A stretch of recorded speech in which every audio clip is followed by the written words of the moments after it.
Hi everybody, we're going to try this again. I had to restart Streamlabs. I'm not quite sure what was going on with it, but it seems like we got it worked out now, correct? Yeah, it looks like it's working now. Stable. Alright, cool. Of course, Streamlabs decided to pick up the wrong... the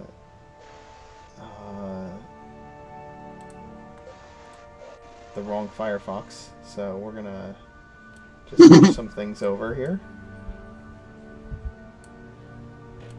Give me a second while I work on that. This is always something. You know what? It's a brand new setup, right? We're trying this stuff for the first time here, so we're getting it. We'll get it. We know that our audience out there, they're along for the ride. They know that we're trying to make the stream better for them, and hopefully all of you out there will just give us some love and give us some hype while we're trying to make the technology better. A little bit of understanding for our problems. Throw some, those of you who worship the dab god can throw some dabs up there, even though I don't support that. But I know it's what you do when the technology. You say you don't support it, but it's you literally made it an emote. I didn't make that emote. That emote just appeared in my Twitch account suddenly. It just appeared. Oh, it just appeared there. Yeah. You claim not to believe in the maybe dab it was the god. dab god. Right in front of you. There. Wasn't me. Just like Shaggy.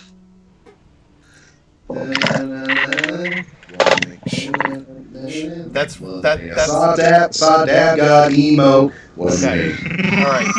For a minute there, I thought that YouTube was gonna not monetize my video because of a royalty concern for the music. So. All right. Let's make D&D happen. What are you doing?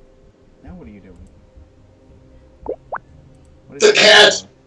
Now what's it doing? No. Don't do that. Do this. Just as the player sound is echoing. The player sound is echoing? No, not for me. Oh, for Yeah, it is really echoing. I just double checked it. For us, I anyway. can fix it. There. That should be better.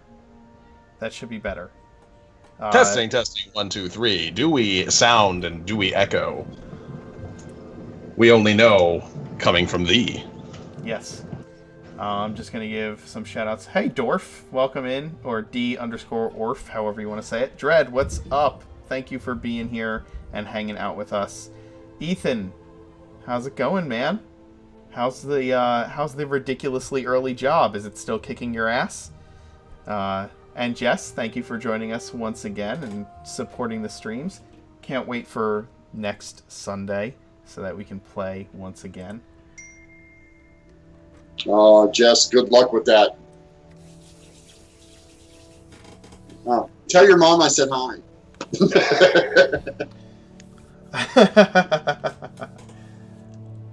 Oh. All right, let's see. Get some... Oh, you know what? Still not set up right. Thank you all for your patience as we figure out technological difficulties. We'll get it eventually. It'll happen. Yeah. Yeah. Got my army hat on today. Absolutely good luck with your Tuesday game. Rick has told me what that is like, and you have my deepest condolences. Bring a TPK machine. Just drop a bag of dice on the table and just a bag of D20s and pick out all the critical hits. Yeah, Loophole is accessorized with the hat. Absolutely.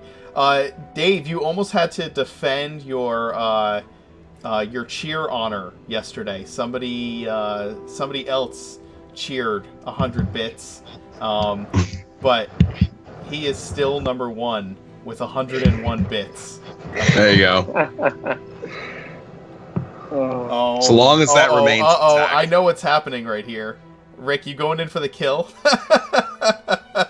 No, not right now. All right. I had it at 100. Yes.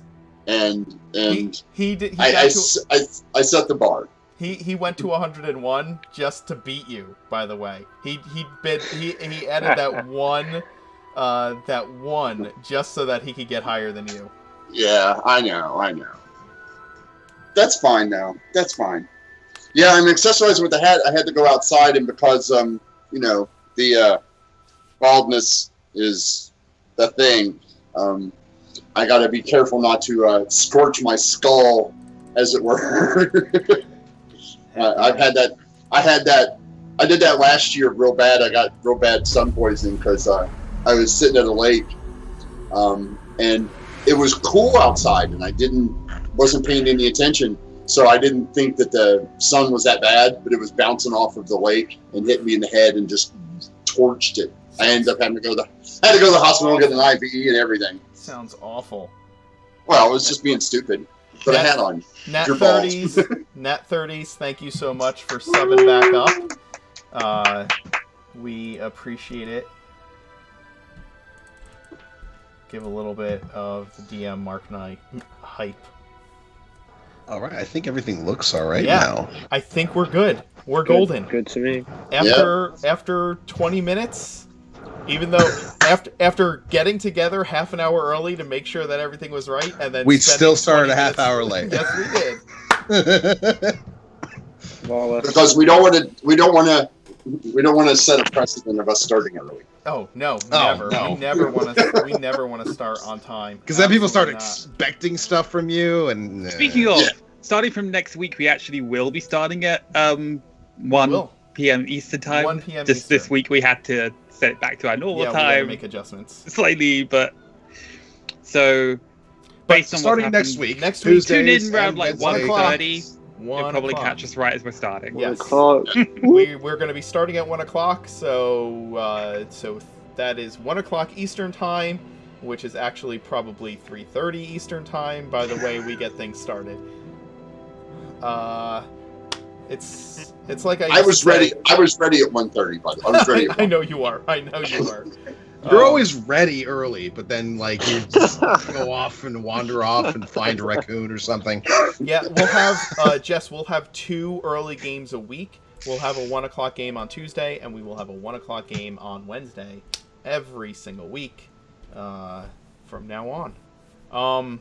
Yeah, it's like I used to say. Like I grew up in New Jersey, about 18 miles outside of New York City, so it only took 3 hours to get in from where I lived. So yeah, that's about the way it is for us to get streams started. Yeah. If that math isn't adding up, it's because you're not factoring in that the any bridge or tunnel to get into New York takes you hours to get over. All right. Well, when we last left off, well, actually, why don't I let you guys introduce your characters, and then we can start playing. Are we going counterclockwise? Why don't we start? Yeah. Why don't we start from right below me and go around the room? Are we all Okay. seeing each other in the same order, though? we might be in different positions on each other's All right. screens. That's Well, no, fair. I mean No, according on to the stream on the Twitch setup. thing. Yeah. So according to the So, Twitch, it would be Seer, me and Luna, then- Serrani, Angus, me. This Yeah. is only going to be a problem for a short period because we're working on having an intro video. So yeah, thank you all. Okay, yeah. If we go by the Twitch this way, then yeah, that would work. That Yeah. would be fine. Thank you all for the hype and the love that's going on in the chat. We appreciate you. So I'll go ahead and start off. I am Alex. You can also find me on Twitch and Twitter as Big Lundy, Big_Lundy. I am playing Visir, the naive young monk who has only about 3 months of real-world experience, and yet has found himself in an amazing quest to take down a demon goddess, and has no idea what he's doing. Whilst also balancing the fact that he has his first ever crush and not really knowing how the hell to deal with that. So, lot of You're awkwardness married. bounds. You're married. I don't know what. It's not a crush anymore. You're married. He's not married. Just because they have a ring doesn't make him married. That's not how it works.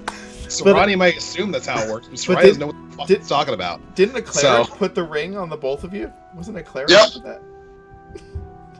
Yep, sure Somebody was. okay, if I gift a friend a ring, and I just so happen to be a priest, does that mean that we're married now? You No. both got Moving on. matching rings though. Yeah, I'm really looking forward to meeting the Queen next episode because we're going to spend 3 hours We're gonna arguing. spend hours arguing about this. It's going to now. be 2 hours of arguing over whether Vasir and Luna are married, and another 2 hours arguing over who has to wear clothes to see the Queen and who doesn't. Nor, go ahead. Hi, I'm Noor. I'm playing Luna, the Half Elf Cleric. And I think it's sad that after 3 months, I didn't come up with something cool to say in the intro. So there you go.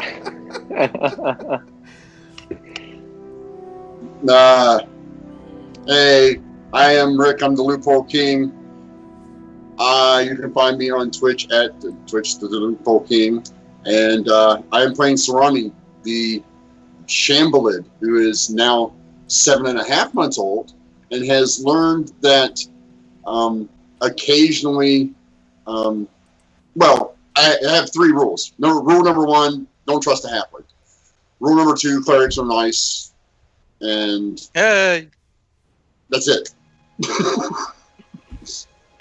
Rule number 3 was that there are too many circles and not enough sovereigns. Yes. That is what Too rule many, number 3 rule number 3: too many circles and not enough sovereigns. Yes, that is. I am a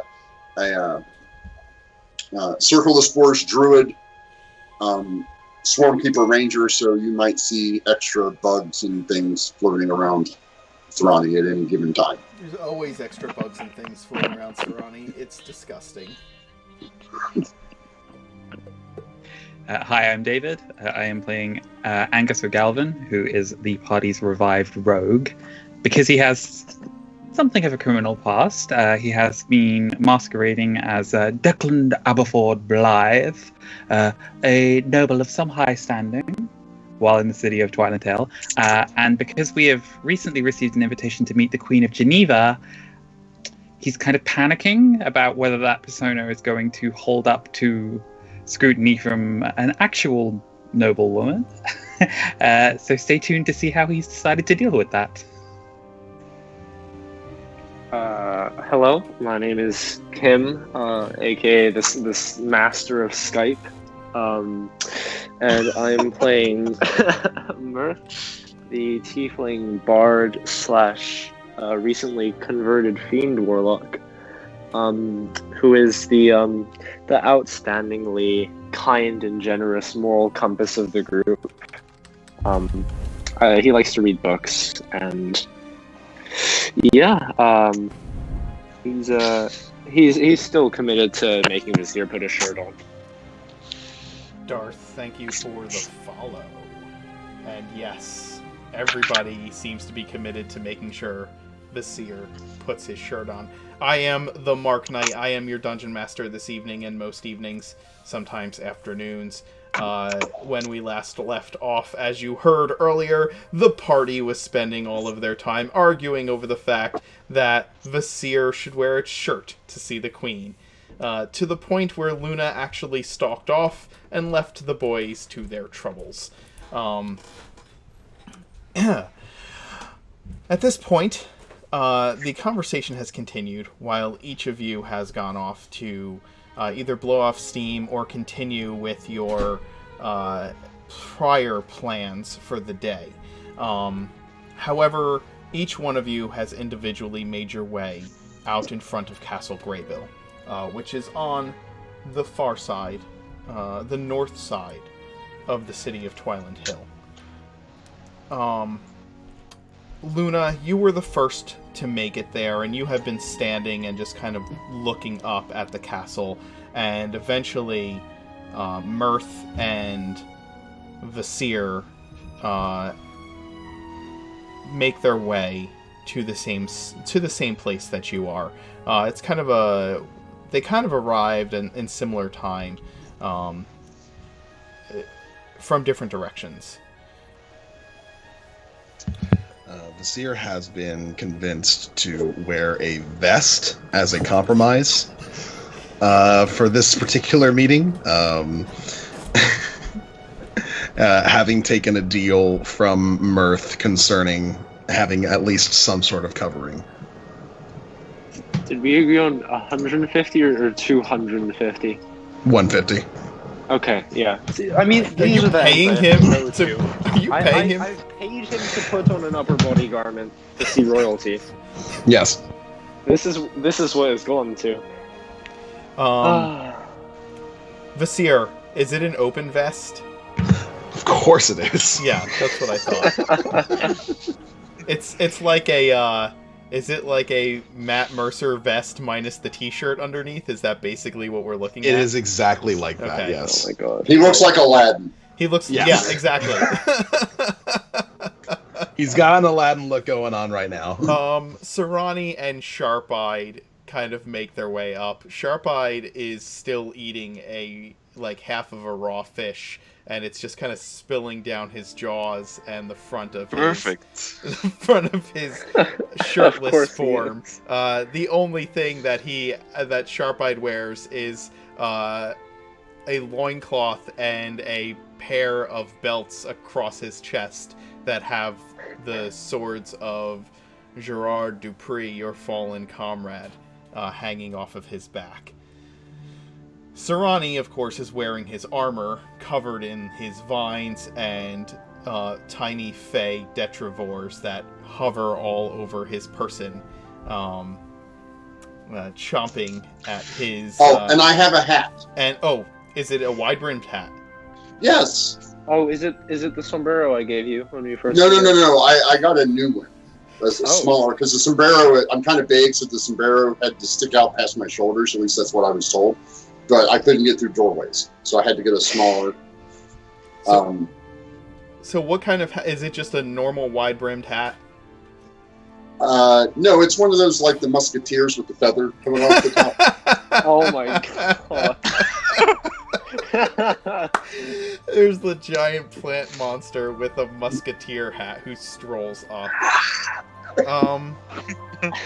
As you're all staring. David's face is worth the price of admission today. I like to imagine that you guys are reacting similarly to each other in character as Sarani walks up in all seriousness with this hat on. He's literally just a plant monster with a hat and armor. Oh god. Where do you even find this? I just love how it's we tried to teach Sarani, you need to dress sensibly around people so you're not gonna be afraid of them, and the lesson he's learned is I need a fancy hat. Yes. No, wait. It's a good lesson. Merce said I had to have a hat. Yes. Declan / Angus wears a nice hat all the time. Right? So my two role models out of the three. Out of the three male role models, I put a shirt on. All right, I have a shirt-ish, and I have a hat. I'm dressed appropriately to see a sovereign. Oh my god! See, our swamp monster has a shirt on in the rogue, and then the monk doesn't. Sharp-Eye's still not wearing anything, so... Sharp-Eye is not only not wearing anything, but, he is wearing something. He's wearing fish guts. The last two are... you're all standing there, and I need perception rolls from everyone. Alrighty then. I'm going to First make roll of the mine, evening. I'm going to make mine with disadvantage because I am going to be using my Detrivorce to clean Sharp-Eye off, so he doesn't look disgusting. Oh, there First we go. natural one. Sweet, another natural one. That's 3. Luna. So I love that it's Luna. I love it. Luna, the last person who joins your party is a young woman in a fine-looking dress with the tattoo of a golden dragon peeking out from the one arm's sleeve, right about the spot on the shoulder.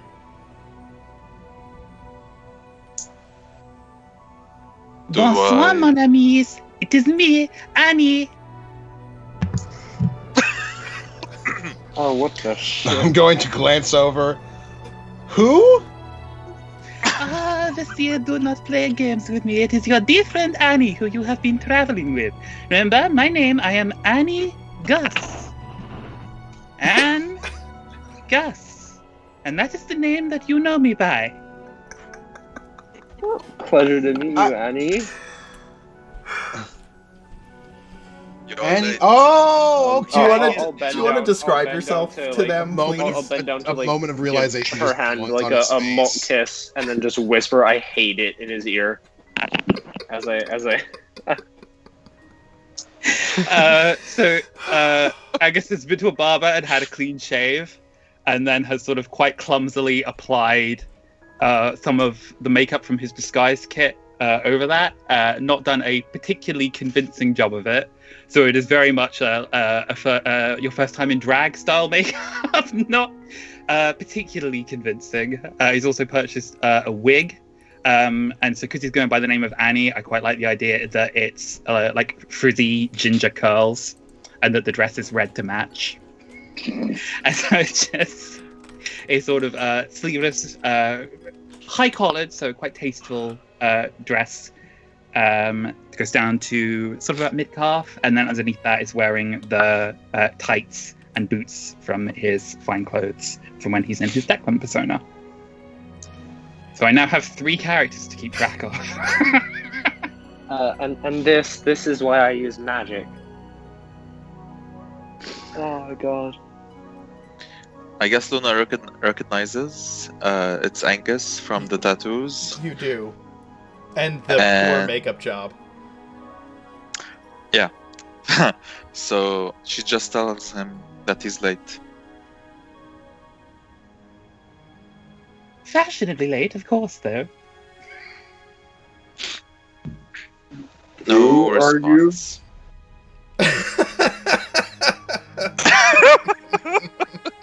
Wow. Sorani, my dear, do not be playing games, my cher. You know who I am. You have always known who I am. We have traveled together for the past several months. And I am somebody who assumes disguises quite frequently. Just goes into the Angus voice. Sarani, this woman starts talking to you like Angus. Did you have an accident? Sarani, do you remember our friend Declan, right? Yes. All right, and you remember Angus, right? Yes. This one is like a horrid little mix of a woman and the Declan persona. It's not. It's the same as Declan. They're not an How dare actual you. person. To accuse me of being like that scoundrel Declan. I will have you know I am from a respectable haberdashery family.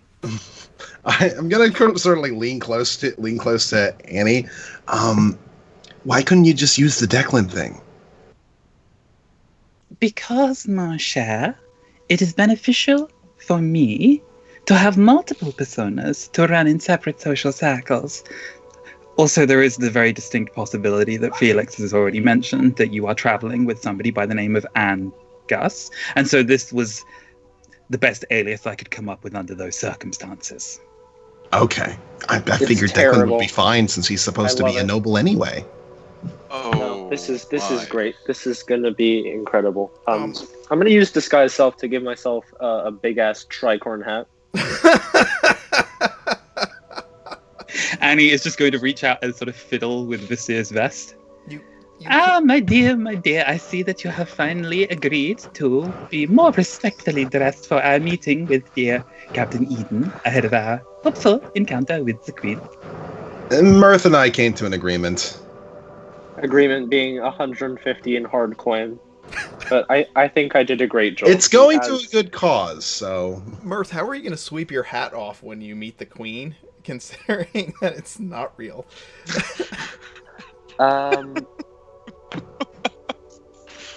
I'll think of something. It'll be fine. You're going to bow, and it's just going to move with your head. It's just gonna stay. Yeah, I could like hang upside down and it wouldn't fall off. This is great. No, it wouldn't. And also, David, you have 4 personas you need to keep track of. You also need to keep track of the Angel of Anchor. Oh, I was kind of hoping to fold Annie into that.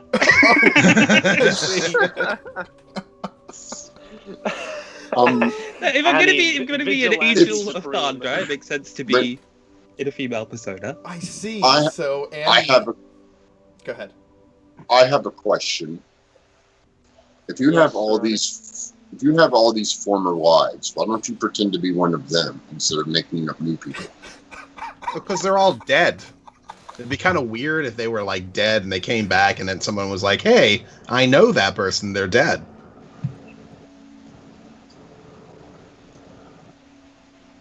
I can't believe I didn't think of that.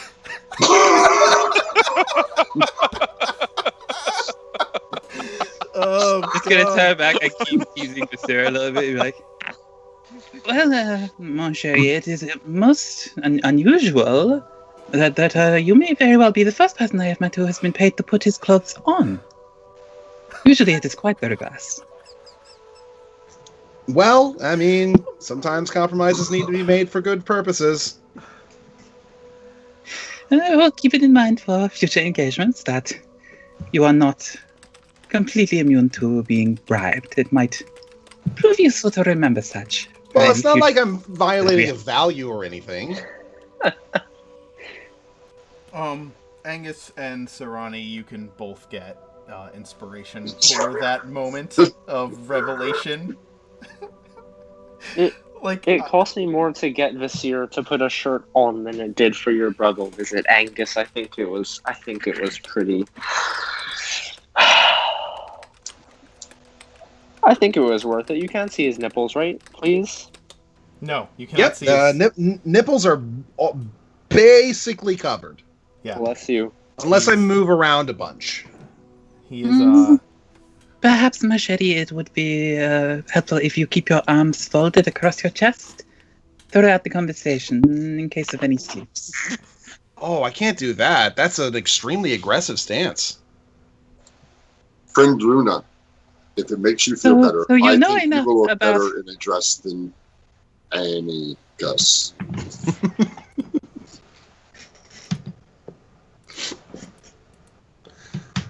Well, I mean, Luna looking better in a dress more than Annie Gus is kind of a given, I think.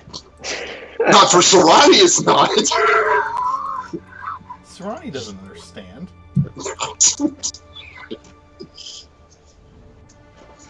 I was just fact, making I an think- observation. I think before he ever even left the swamp, he didn't even have a concept of gender, probably. I don't No. think Myconids have a gender. I'm pretty sure Yeah, they're I just still all... don't think we've had that discussion with Yeah, we've talked about that before. Oh, God. I assumed You it's been still have sprinkled into the other conversations. Vasir's going to look over to Luna, who appears to be entirely uninterested in anything that's going on right now. We should probably head in. You enter the grounds of Greybill Castle. The courtyard itself is a little bit open to the public for the most part, and Castle Greybill is not actually used for no Twiland Hill nobility lives in Castle Greybill. It is at the point where Castle Greybill is a place where they have visiting dignitaries reside while they're in town because, well, Twiland Hill is ruled by a council, not a monarch. So, the grounds are fairly open as kind of a historical and public park, almost. However, the keep itself is under guard. When you approach, you notice that there are members of the Twiland Hill Watch posted, but that there are also knights wearing the flower of Geneva as their crest.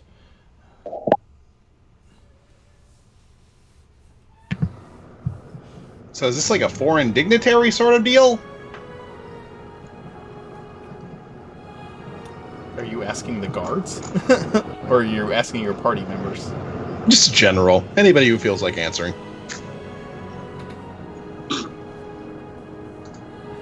Suppose so.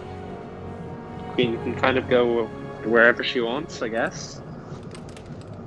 What kind of flower is it, Mark? It is just it's like a white petaled flower with a golden center. It is wreathed in. It is like rimmed with gold all the way around the flower. And it's on a blue field. Almost like a daisy. Okay.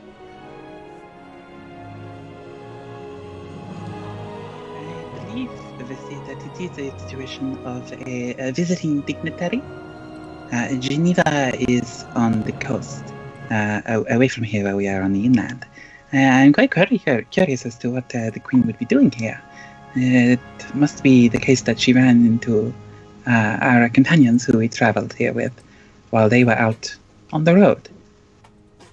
She must have learned about Wariga from them, of what we told them, and that is why she has invited us here to hear our side of the situation, and hopefully she will prove to be a most invaluable ally to us.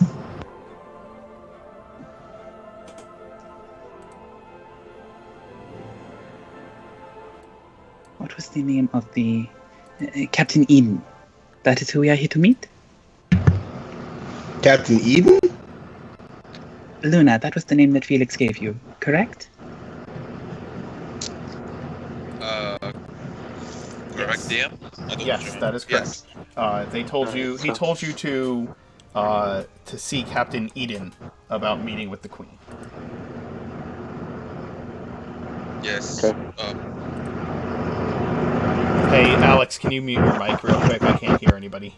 Thank you. I'm just gonna walk up to one of the guards and kind of tap them on the shoulder and ask, "Hey, do you know where Captain Eden is?"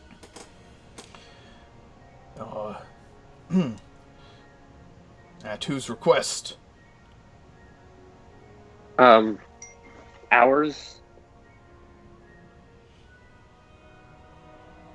That We doesn't have tell a- me anything. We have a. We were informed by a little gnome wizard that the Queen wanted to speak to us, and that we were told to meet with Captain Eden about seeing her. I see. Is one among you named Luna? Yeah, that would be the one with the pointy ears and the gloomy armor. And Luna approaches. That would be you. Yes, this is me. This is He nods. The captain told us to be aware of your presence or arrival. I will get Captain Eden for you. And a few minutes later, he comes back with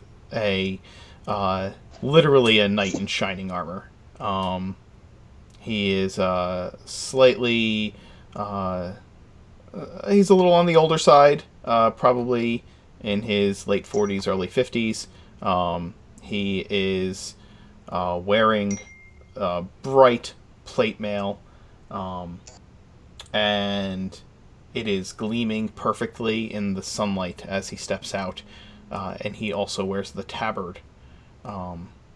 His tabard is decorated with like gold like embroidery all along the edges. Is he wearing a ring? What's that? Like, is he wearing one of the gold dragon rings? He's not like wearing us? any. He's not wearing any ring that you see. No. He is wearing like thick riding gloves at the moment.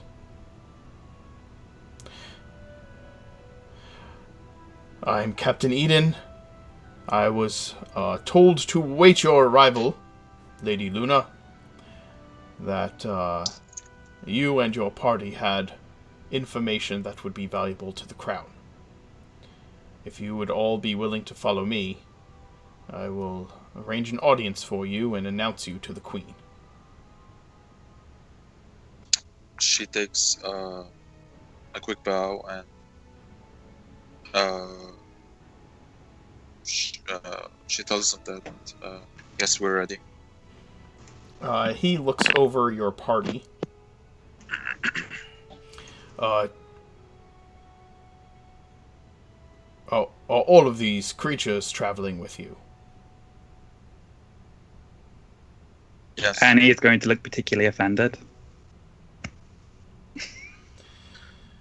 Yes, this is it. Alex, your fan is super loud. If you're not talking, it does. It just, the mic only picks up the fan if you're not speaking. Well,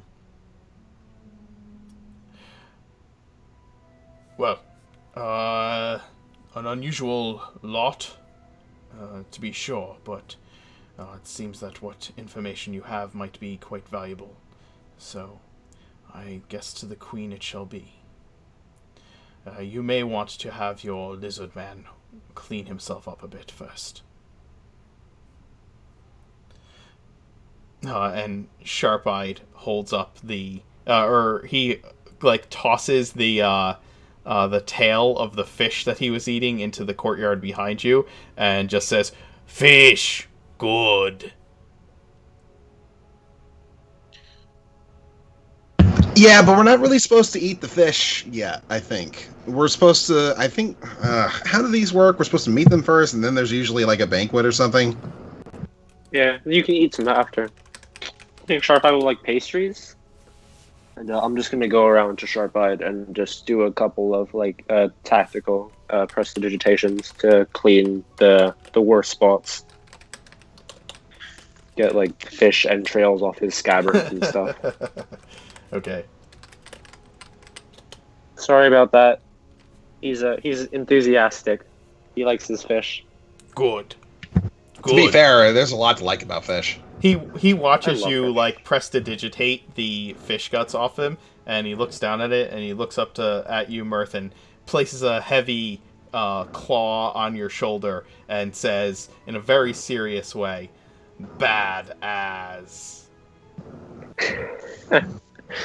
We'll chuckle and kind of bump him back and say, "Yeah, that's me." And you are led through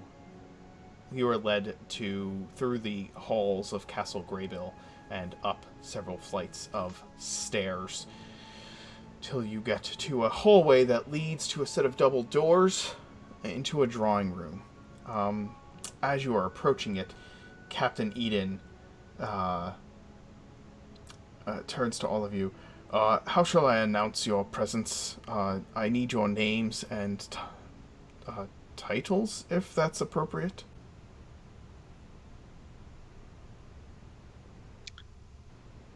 So, well, I'm Vasir, and you can just call me Vasir, or Mr. Iron Fist works too. he nods. Mr. Iron Fist. What monastery do you come from, Vasir? Fuck, I can't remember the name of it. I've never heard of that one.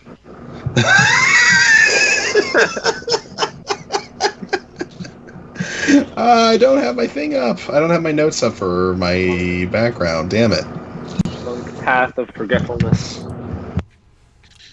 It's Way of the Open Mind. The Way of the Open Mind Monastery. No, that's not the actual name. I'm sorry. I'm going to call it that now. That's what it is now. That's what it is now. The Way of the Open Mind Monastery. Excellent. Then I can see why you were accepted. Yep, my mind is about as open as it can be. Almost falls out sometimes as a result. Way of the Empty Mind. And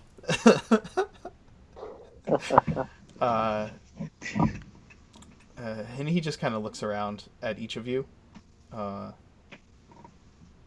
Luna, you're a priest of Thondra, it seems. I am. Um, And Mirth, no title really. A lot of names though, but can stick with Mirth. Luna, would you give your full name to Captain Eden, or just Luna? And would you tell him the name of your village? Yeah, she tells him Luna Avala from the village of Limmel, Okay. and I'm a follower of Tundra. And the lady.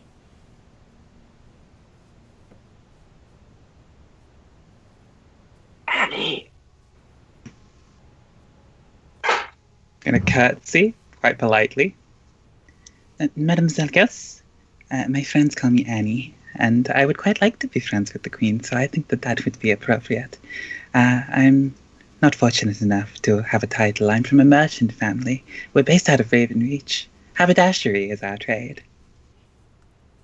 And can you say your last name again? I apologize. Gus. Mademoiselle Gus. Madame Zelgas.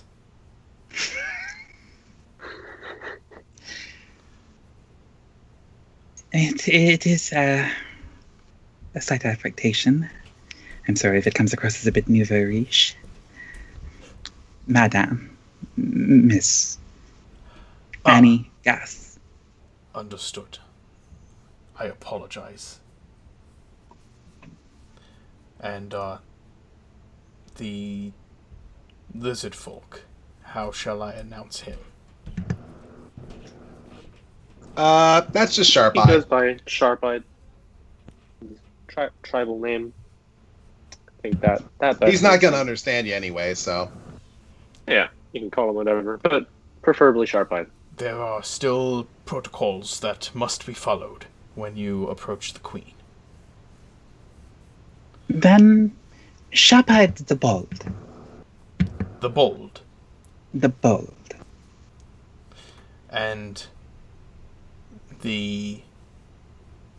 I'm sorry. Is that a shambling mound and a hat? No. He's a little bit more complicated than that. It's a long story. His name is Sarani. Just call him Sarani. Understood. If you will all wait here, I shall arrange the meeting with the Queen, and when it is time for your entrance, you will be announced. Cool. Is she nice, by the way? Who wants to do the talking? The Queen is gracious and kind and wise. Nice is not befitting of a queen. Okay. These are all fancy words for nice Vizier, don't worry. I'm sure she's great. Yeah, probably. Sarani, the cap... Oh, he's got to put his ear back in. Hold on.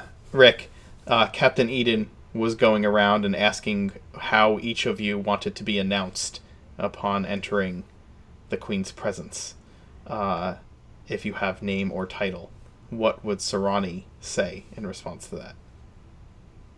Everybody else has kind of given their names. I am Sarani. That is... Then your companion's response was accurate. I shall, as I said, return to announce you. And he leaves you Oakley dokley. He goes in through these double doors, closes them behind him, and leaves you in this hallway. It's like a big stone hallway with arched ceilings and a runner, and has like uncomfortable looking wooden benches that are kind of spread out between pillars with various art pieces upon them. Before he comes back, you guys see Luna nervously waiting for him, tapping her leg on the floor, and she asks, "Who wants to do the talking?" I don't know if Alex heard that, so you may need to repeat what you said. Yeah. Alex, I said you see Luna nervously waiting for the captain to come back, and she asks you guys who wants to do the talking. I mean, I I can do the will. talking. No, Sarani, you can't talk. Why You not? can be sometimes be very rude to people. I won't be rude to a sovereign.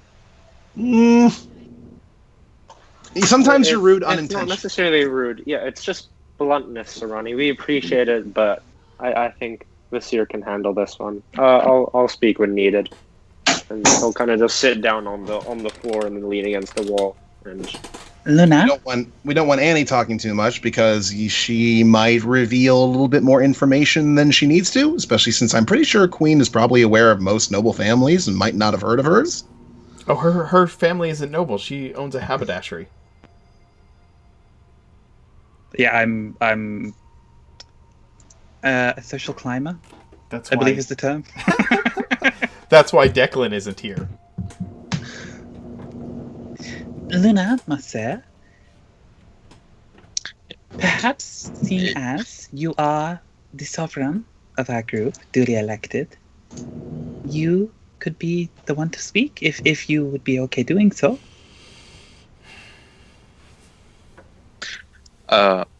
She lets out a sarcastic laugh and she'll nod. If I might trouble you for a favor, how are you with makeup? I can't really present this busted mug to the Queen, can I? You need some help? A little. It would probably help.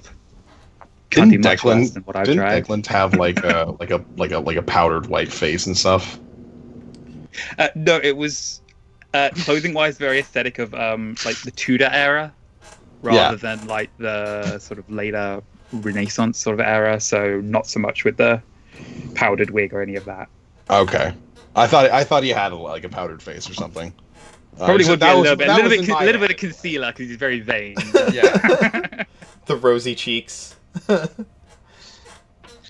She'll help Annie Okay, put there's on makeup as much as respectable as possible.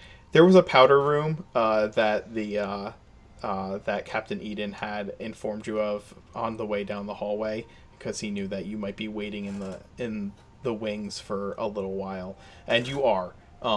You wait for a good 45 minutes to an hour before he comes back out. Damn. Vasir will just. I mean, if he's waiting this long, he's gonna get some of his exercise in today. I mean, he's just gotta do a few runarounds around the courtyard and just do some jumping jacks and push-ups, sit-ups, crunches, everything he usually does. Of course, Vasir can't be just sitting around. He's got too much energy for that. So we've replaced you going in shirtless with you going in sweaty instead. Yeah, in fact, you come running up the steps from the courtyard to go back to the hallway at the exact moment that Captain Eden steps out of the room. Well, as he makes his first lap, I look at him and go, Vasir, are you cold? No, it's just. Now, this is probably a lot different for you because I don't think you get like fat. But with humans, if we don't keep moving around, we can get kind of out of shape, and it makes it hard to move around more. If we don't keep moving, we kind of start. It gets harder to move, you know. Oh. And since I'm already really quick, and that's kind of one of my main uses for the group, being able to get up things really quickly, then I need to keep on top of that. Okay.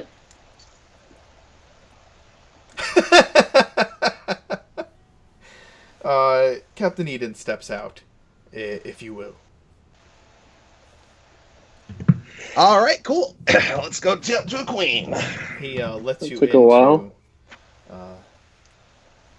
The queen has many items on her agenda while she is in Twilight Hill. I apologize for the wait, but Not a problem. We have a lot of items on our list. necessary. You're good. Yeah, I have stuff to do as well.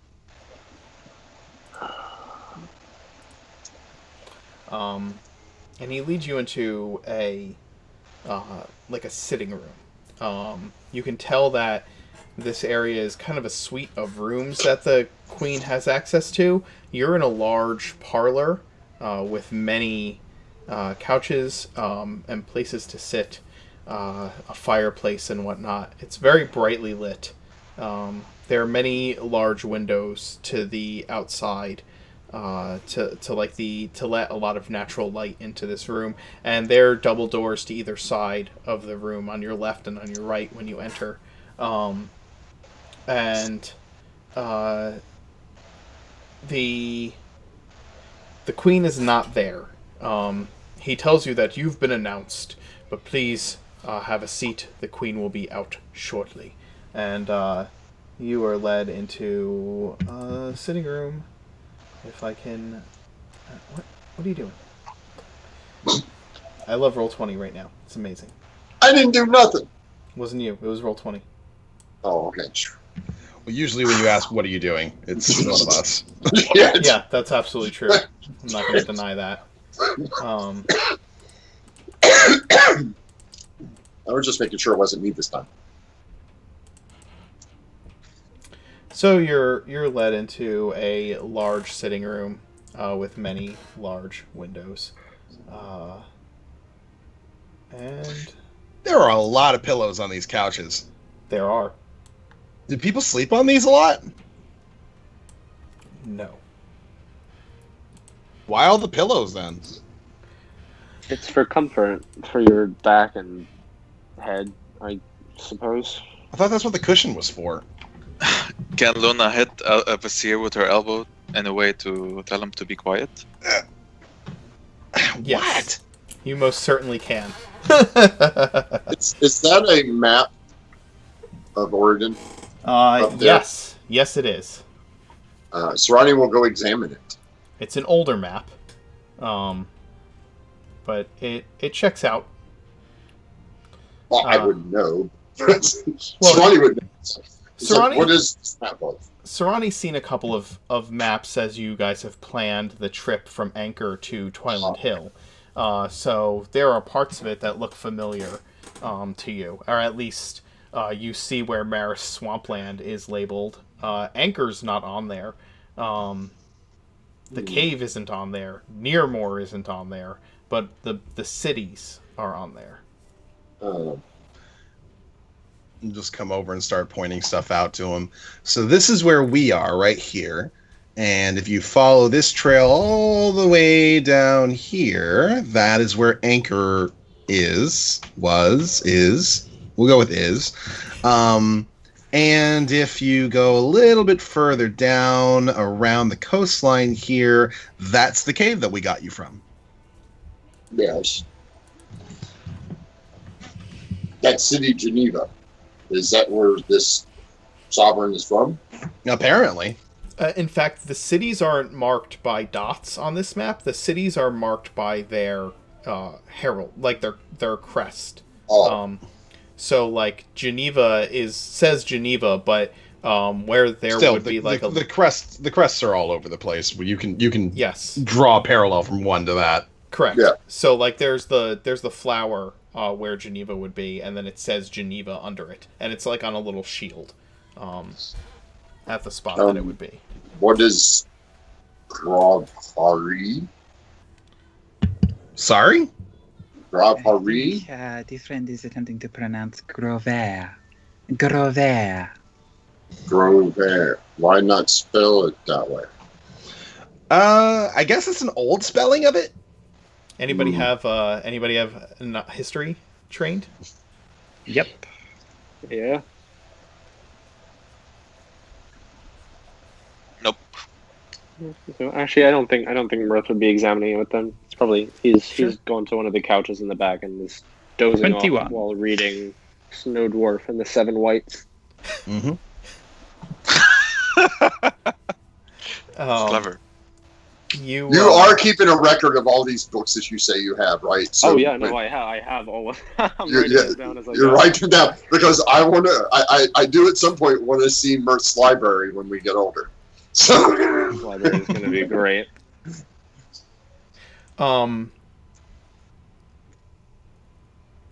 So Angus, you know that that island that the city is on was kind of named because it was a the island was covered in a dense grove that was a popular place for hunting rabbit, specifically. That it had a huge rabbit population, and so originally it was named the Grove of Hares, and at least by the original like kind of settlers or tradespeople that set up a kind of port there, that you could always go there and trade for rabbit furs from that particular port.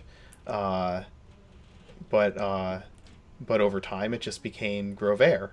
It kind of the word got mashed together and became the name of the city. It Interesting. is a slightly complicated matter, Masha. I think for the moment we shall focus on making sure that you and Sharp-Eyed are both comfortable speaking common before we get into descriptions of linguistic drift and ambiguities and the way people speak evolves over time. It is rather fascinating, but a little complex. Oh, I'm pretty sure Sarani can understand that just with a parallel. My teacher showed me this once. Sarani, you know about rabbits, right? Yes. So there's all sorts of types of rabbits. You've probably seen the ones sort of near or around, right outside the swamp when we were marching from Anchor. Yeah. Those sorts of rabbits will constantly have a bunch of kids. And then those rabbits will go off into different directions, make homes for themselves, and then they make a bunch of kids. And every once in a while, another generation of rabbits happens, and there's something slightly different about them. Their coat of fur is a little bit whiter, or it's a little bit darker, or it's thicker, or it's thinner, something along those lines. And then that generation goes off, has more homes, and then they have kids. And then eventually the generations keep going with these changes happening over time, where we get about 7, 8, 9, 10 generations around, and we've got rabbits that have like much darker fur. They're like gray now, with thick fur as opposed to the thin fur. They're really fluffy. For whatever reason, usually because it makes sense for wherever they are. Like if it's really cold, they want really thick coats. That's kind of how language works. Eventually, after a while, people start talking slightly differently, and then it just keeps going until eventually people just start talking completely differently over time. As you kind of end this story, Captain Eden enters the room, opening the double doors to your right, and announces, "The Queen Evelyn of Geneva and her entourage." And he announces each one. Queen Evelyn Lockhart of Geneva, queen over the 4 cities and ruler of the former capital of the Valkyrian Empire. His honorable Marquis, the Lord Renaud Bowen of Ravenreach, and their attendants. And they are brought into the room. They come in, and immediately any of you who know protocol stand as the queen and her entourage enter the room. I just wave. Formal curtsy. Howdy ho, folks. Head down at the floor. Just underneath the makeup that Luna's applied, Angus' skin has gone pale when he's heard Marquis of Ravenreach and has just realised, oh dear, I said I was from Ravenreach. Each of you are announced in turn to them. and introduced. And as you are, the Queen and the Marquis walk up to each one of you to greet you. The other members of the Queen's entourage, if I can find the information from weeks ago.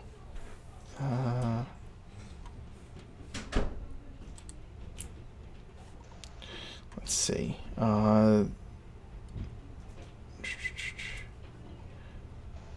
Where did I put this stuff? I am so sorry.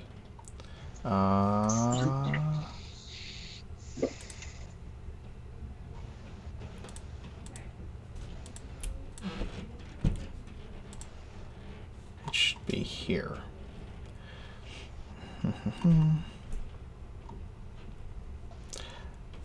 Lord Niles Graham is one of the other members of their entourage, and also a lady.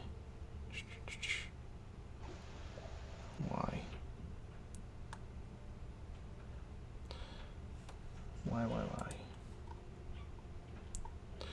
There's a woman with them as well, Juliana Livius, who is counselor to the Queen and the royal scholar.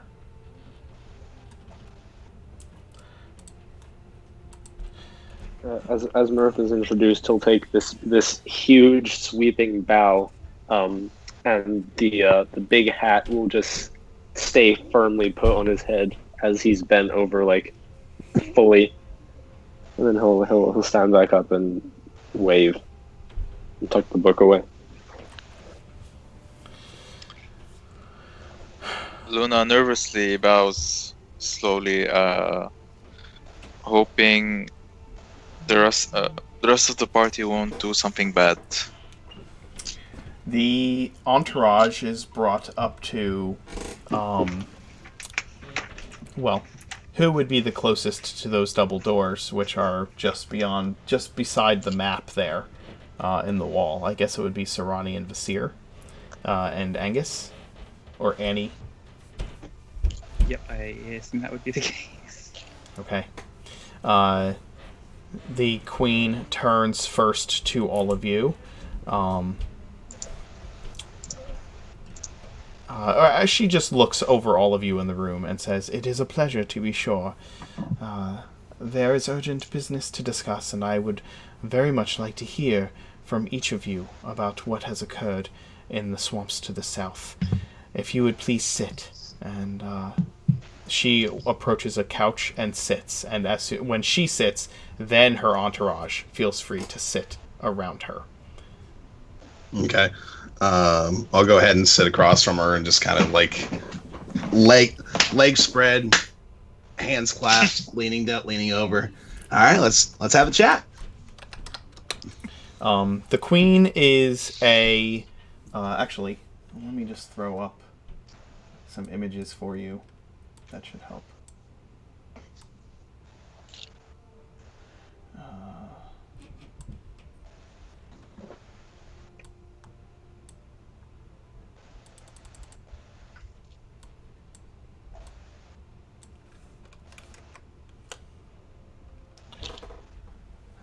So the Queen is a very serious-looking but lovely 17-year-old girl. She is... she seems very... like the weight of her position seems to rest upon her brow like a crown. She holds herself tall. She even sits up tall as she looks at each of you. And Renaud is a dark-haired 17-year-old noble who appears very, very concerned with the entire situation.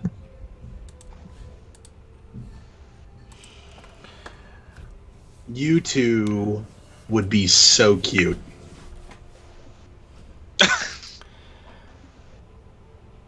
The queen just gives you her expression doesn't change at all, and but you see the Marquis redden slightly, and kind of like coughs as if he's clearing his throat. That is not the matter that we are here to discuss, Master Right. Vizier. Sorry. Right. So, Luna, want to go ahead and take it? Or did you want me to go ahead? I got it. I got Okay. it. It's fine.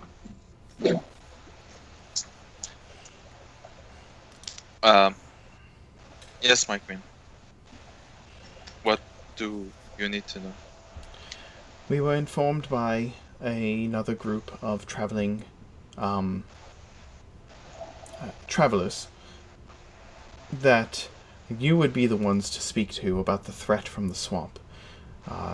They told us that a creature grows there, a demon lord, in fact, a queen of rot and decay that threatens all of Oridon.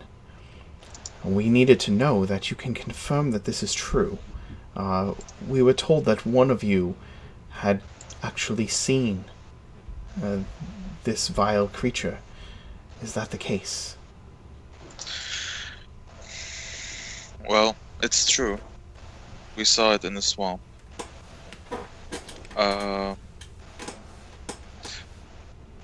Our friend here, Mirth, was able to see it before we escaped that cave. And I guess with each passing day it's growing in power. So I'm not sure how much time we have. What evidence do you have of this? And you said, Mirth here, that you were the one to see the creature itself. Yeah, that's true. What was it like? Tall, angular. Skin was of like a mottled texture, similar to that of a mushroom. And I'll give her like as accurate of a recount as I can remember from the tower. As far as evidence is concerned, I'll just sort of point to Sarani. He was made by her. Oh, that is also this. And Angus is going to reach into his pack and pull out the samples that Sarani had taken from the swamp before we left Anchor, and just sort of gently place them down on the table.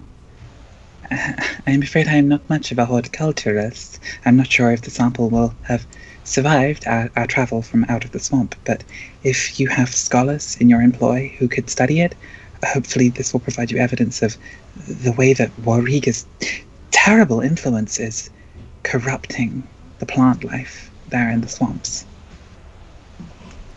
There's also a witness, as far as the effects are concerned. There's a blacksmith from Anchor that we brought here to Twiland Hill.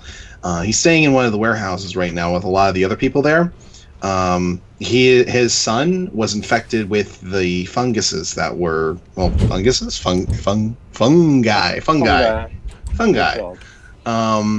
It turned him into a kind of a very scary, rotting, undead creature that we unfortunately had to put down. So he's well aware of it as well, if you need more cooperation. That would be wonderful. Do you have the address of this location that I can give to you can give to Captain Eden here? I'll just give her the address of the warehouse that we dropped them off on.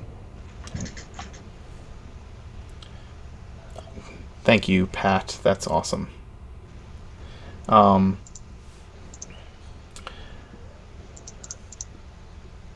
She looks. Well, she doesn't touch anything. The one scholar that she has, Juliana, she reaches out and takes the samples and begins examining them in the light. like very, very carefully looking at these samples. And were you able to have any, when you found this creature, what did you do?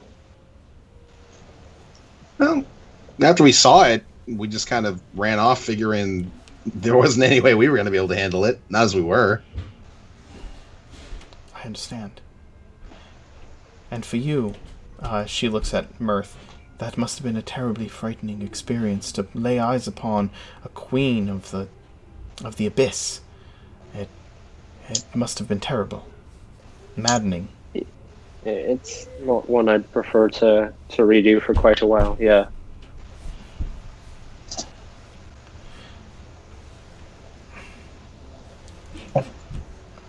Please, if there's anything more you can tell my scholars here that we need to know, anything that we can do, this is obviously a problem that needs to be solved.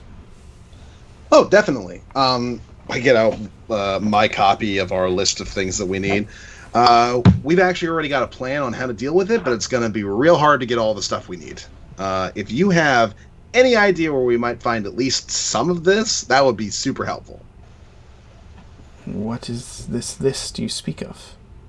Well, it's a list that's going to help us put together a ritual that's going to banish her back to the abyss. And all the other demon lords. Other demon lords? What we've been told, apparently there's a whole bunch of them that have been summoned through the same sort of ritual. So Arika's not the only one. Just the only one we know of. Whole bunch being theoretically there could be more as a result of the instability of the ritual that was performed. This is not something that you have confirmed, though. It is speculation.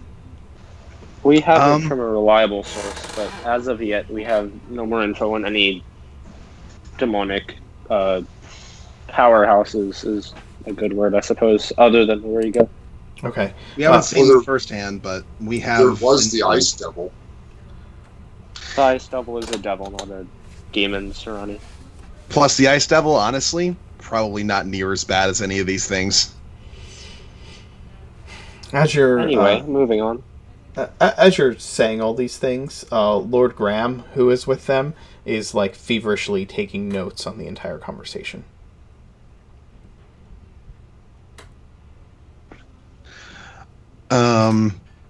Other things that we might be able to be able to say. Oh, she's trying to marry a big old mushroom. No. Silence. Okay. Sorry, Sarani? What is this? Actually, a woman who stood unobtrusively by the door, by the doors that they came through, speaks up. She's dressed in the priestly garb of Orad, and she says, "I am High Priestess Clara of the Church of Orad in Geneva. What is this you speak of?" Well, apparently Sarai doesn't want me to say. The Queen looks at you, Sarani. Why? Do you wish to keep silent on this?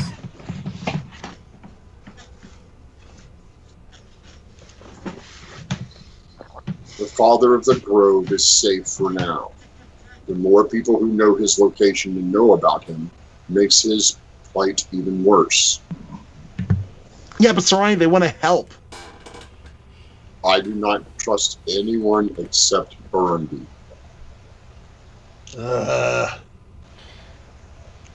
She holds up a hand as you, to your frustration, Vasir. The Queen does. And she says that this is a creature whose location needs protecting and silence. Is that true? Yes. Yes. And so it can only be known by those who protect it? Yes. I honor your oath to keep it safe. You do not need to speak further of it here. But to know that there is some kind of a dark ritual, some kind of a dark marriage that is proposed, perhaps we can act on that enough. Does that have any bearing on the need for the items on your list? And she waves at the list. It kind of does. Apparently, as soon as that happens, whenever it happens, well, she's gonna be way worse of a problem than she already is. So if we don't get the items on this list before that happens, then probably the entirety of the southern part of Oregon is going to be covered in fungi. Not fungi, the blight. Well, yeah, bad fungi. What,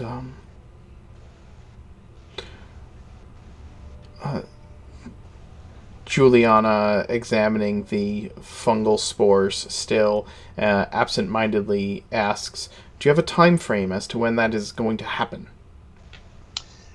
We do not. Not really, no. We have stemmed her advances for now. We have slaughtered those in the area that would oppose us and seek to make her dream come true. But it will not be long before she rises another army to take this and to make it happen. The queen stands up. All of her entourage moves to stand, but she holds out a hand for them to stay seated. And she walks over to the large window there, and kind of looks through the glass. That is troubling. What's more troubling in my eyes is all of these demon lords that may or may not have been summoned as a result of the instability of the ritual. I mean, they're not all going to have the same goals. They're going to start fighting each other as soon as they have the ability to, and we're all going to get caught up in the crossfire, and that's going to result in everybody dying. She looks down at her hands and looks over at you. I believe these things are already in motion. That is a part of our meeting here today and why I have come to Twyland Hill, along with the Marquis. We are in a diplomatic meeting. There are things moving. To what ends? There are things moving in Orden. Dark things. Have you heard of the attacks that happened roughly a week ago? Just rumors and hearsay, Your Highness. Nothing in specific. Do you think it could be the work of a demon lord? That I don't know, Annie. But in every major city except for this one, in Orden, there was some kind of fey attack. A portal was opened in the center of the city, or one of the major markets, and fell fey creatures began slaughtering citizens. That is not unlike what happened to us at the tavern. I believe we had a run-in with these on the way here. Oh yeah, we did, didn't we? That one elf. But if they happened in all the cities, why would they attack? An attack on Twyland Hill is expected then. No, these all happened on the same day, at the same hour. Perhaps your presence prevented that one from getting to the city. Maybe it was that. So all of these guys are ritual connected, right? They do. Everybody does rituals. It's just a big thing. Maybe all of these demons being summoned by portals and such. Maybe the point was they were supposed to kill enough people to like feed enough souls. Maybe to whoever it is that they serve. She looks out the window again, and she says, I've put things into motion to try to gather resources to prevent further such acts. But it has been difficult to accomplish. Your list here may just add to what we need, and perhaps what I've been looking for will be a key to finding the things that you're looking for. Serrani takes his hat off, like he's witnessed before. Sorry, I took his hat off. Things are serious now. He holds it. He holds it in one hand, and he approaches the queen at a respectful distance, about 10 feet away. Mm-hmm. Is the issue that you are having to stop this the fact that you are not the sole sovereign of this land? She turns and looks to you with a bashful smile, and says,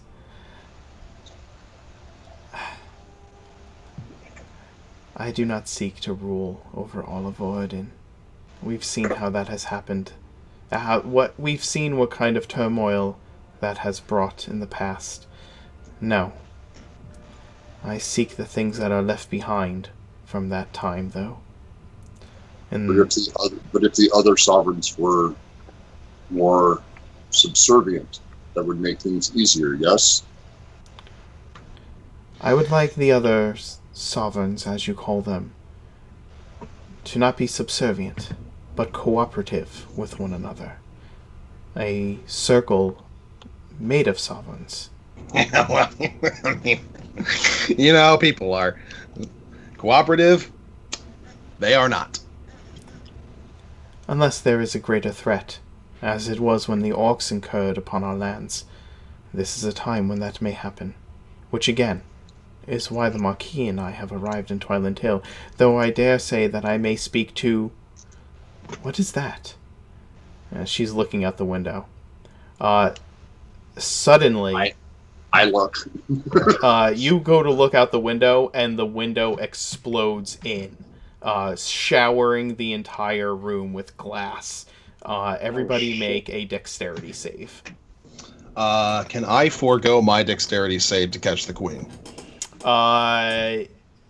Make the dexterity save. If it is successful, you catch the queen. Okay. Boy, beat me to it. I'm going to throw myself in front of her to try to block it. My dexterity Pretty sure save is, 26 does that. Hell yeah.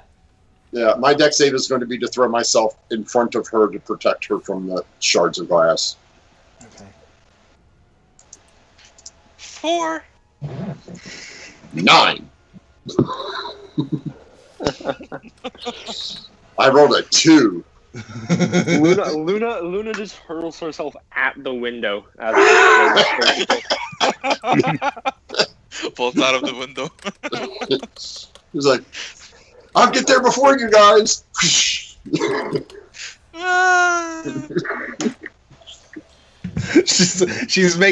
She's intentionally heading towards the trouble because she's tired of losing out on initiative. I'll get there first.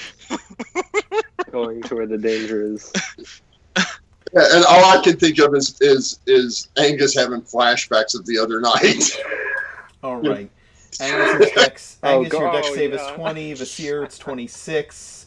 Mirth is a 15. Serrani It's not is so bad a this time, though, 9. because at least I can see. And Luna is a 4. As the windows explode outward,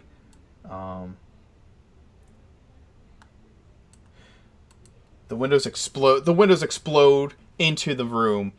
Glass goes flying everywhere, and a huge ball of fire belches into the room from where the window once was. Everybody kind of dives as the entire room shakes with the concussive force of the fireball that exploded in the window. The queen is thrown backwards as Sarani kind of places one of his hands on the queen's shoulder to pull himself in front of her, and the concussive force blows her backwards. Sarani, you are hit with both the fireball and the shrapnel as you shield the queen. The queen is caught by Vasir as he dives across the room. He leaps a table and a couch, grabs the queen, and dives to one side. Why is this not? Behind another couch. Behind another couch, yes. Plenty of couches in here.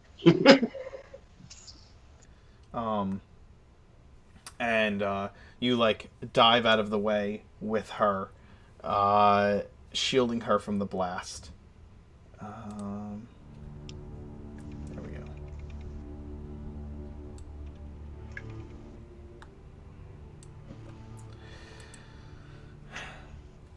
go.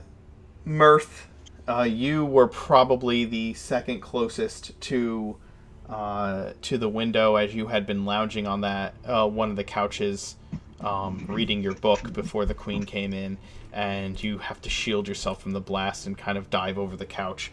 And Luna, you don't even have a chance to get out of the way. You stand up to react to the entirety of the situation and are just pelted with flames and shrapnel. Yep. Everybody roll initiative. Oh boy.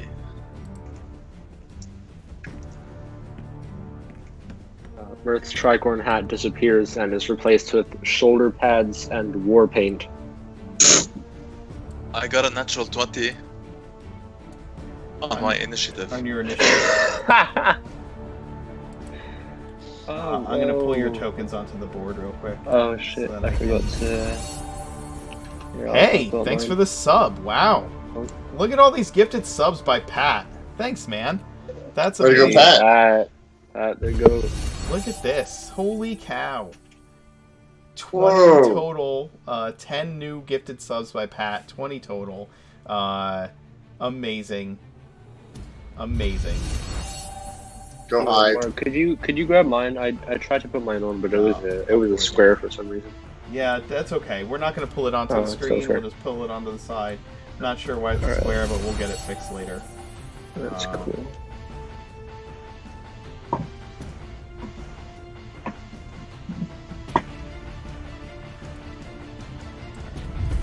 So the one time I roll a perfect initiative, everybody rolls good.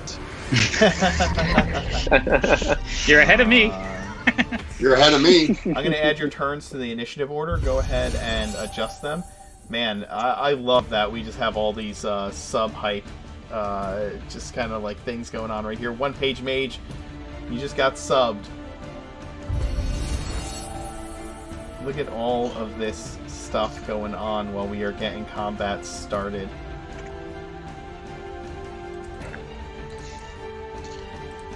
Nasir, can you actually go below a 20? Man, that's amazing. Pat, you're the man. At least this means we won't be the ones getting the queen killed. I was worried we were gonna fuck something up big time. I mean, you still might. Shit, Give- she'll be fine. Please. Give us a chance. We're gonna have Sharp Can I Eyed just just go. ask a quick on- question? How much do we suspect this is Michael? Oh, that's up to you guys. Yeah, man. The mage, you totally came at the perfect time to get a gifted sub right there. That's awesome. Now we're rolling as well. All right. Put Yeah, some- Luna's Sharp Eye's going to go with me. Wow. Yes, Sharp Eyed. Luna's will go with second. you. Yep. Shit. What in the world is happening? Well, all hell's breaking loose. That's what's happening. It's a hype train. To the other people. What's that? I was asking what happened to the other people. I will describe everything that has happened in the meantime. I'm just pulling tokens onto the board here. And it's still a little slowness because we're getting so many of those, getting so much, animations going on there. It's kind of making things crazy right now. All aboard the hype train.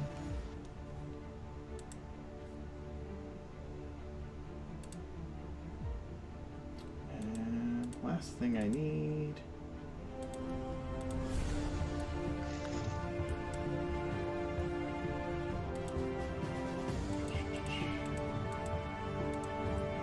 Yeah, there's a super hype train going on right now. There we go. We're gonna theater of the mind this fight because surprisingly there is not a there are no D&D maps of a parlor that are big enough to have a good fight in. Unfortunate. Very unfortunate. Just so we know, I'm at 14 AC because I couldn't fit my armor on underneath it. Well, little Annie's gonna have to pull that blade out from somewhere. Oh man! All right. So, Vasir, you've caught the queen. I don't know why, Nor, but your camera likes to adjust itself at random for some reason, and there's very little I can do to stop it. I don't know what the deal is with it. It's only you. I have no idea. We need to make sure to protect both the queen and the marquis because they are the future king and queen of Oridon. Maybe. Wow. Norm probably just... Did you turn your camera off and are turning it back on again? You are. Yep. Alright. I'm gonna fix it. Let's... Should I not do that? Oh, no, it's fine. I'm just trying to get... There. Now hopefully it'll stay where it needs to be. Thank you all for your patience. Alright. Vasir, you have caught the queen. Oh, I definitely need to roll the damage for the fireball spell. Not for me. I'm fine. This is fine.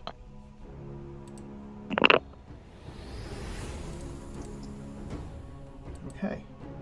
So that's 23 damage. Sarani, you're going to take the full blunt of the fire damage from the shrapnel and flames that have belched out the window. Luna... how much is that is fire damage because I have a ring? Why don't... Why don't we do the 12 is fire and the 11 is shrapnel. Luna, okay. You're just going to take the shrapnel damage, so you'll take a full 11. Everybody else in the room... Sarani's vulnerability to fire and the ring just cancel each other out, though? Correct, so it's normal damage. Yes. Okay. Yeah, but I don't take... You don't take the extra damage. Yeah. Yes, that's the main point. Yes, He's not taking an additional 6 fire damage on top of the 12. When kind of like there's that flashbang effect in the room, right, where you are all kind of on the ground and getting back up as this bright ball of fire and glass and shrapnel have exploded inward to the room. And as you're looking around, the Queen's counselor, Lord Graham, they both seem to be like helping each other up, but people are bleeding and scuffed up. There's smoke filling the room. Captain Eden has drawn his sword and is pulling himself up from the ground. His tabard is burned, and the gleaming armor is now smeared with burn marks and flame. Like the licks of flame have created just blackened spaces on his gleaming armor. The priest who was in the room who was standing by the wall in the room is quickly gathering up the counselors and trying to get them out of there. And Vasir, the Marquis, has come to your side and is trying to pull the queen out of your arms. What are you doing? I'm just handing off the queen to him. I don't care. Okay. Is there anything that has come into the room? Yes. A number of elves have entered into the room. Go to. Okay. How many specifically? Hold on, my why did it do that? It's once again I'm asking Roll20 why it did what it do. So I need to roll that for Captain Eden, and I have to pull the Elven Commander back into the room.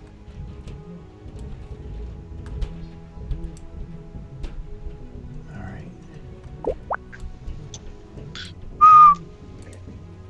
Okay. So a number of elves have swung into the room in the aftermath of this on like ropes, or have just kind of jumped and landed gracefully into the room, drawing weapons and looking for where the queen is. That's because, and you know this, Visir, because as soon as you look up and start kind of trying to get out from under the queen and give her over to the Marquis, you see they're looking directly in your direction. There are like 5 or 6 elves in the room right now that have come in and are standing in the aftermath of the fireball. Okay. It is your action. You get the first chance to respond. I am going to run over and try and get myself in between 2 of them at the very least. Okay. Easy to do. They're clustered. Alrighty. So can I get in the middle of like 4 of them, maybe? They're like packed together, so you could get on the outside into a spot where like one is on your left and one is in front of you, or one is on your right and one is in front of you. Do you know what I'm saying?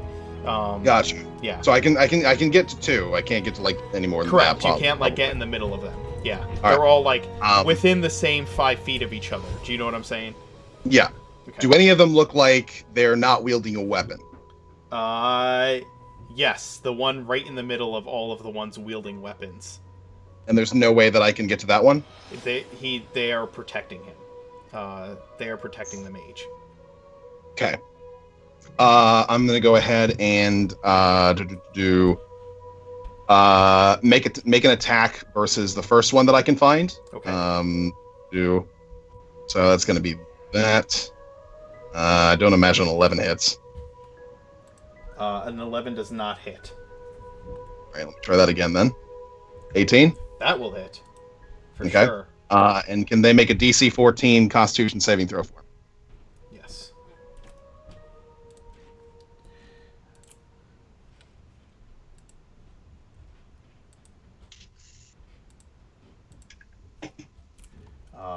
They roll a 16 on their Constitution save. So All right. they succeed on that. That's fine. Key point spent. Gonna do another attack on that one. Absolutely. 17. The 17 will hit again. All right. Go ahead and make another DC 14 Constitution save for me. Absolutely. They fail this one. All right. He has no more turn. He doesn't go this round then. Stunned. Okay. Yep. And I'm gonna go ahead and try and attack the other one while I'm at it. Okay. The That I other can one reach. seems to be the leader of their group, heavily armed. And 14. the 14 will not hit. Unfortunately. Yeah. All right. So well, I managed to stun one out. So that one's turn's gone. Yep. Also, any attacks on that one have advantage. Okay. Here's what we'll do real quick. I'll also spend this time calling out to Luna. Make sure everybody else is okay first.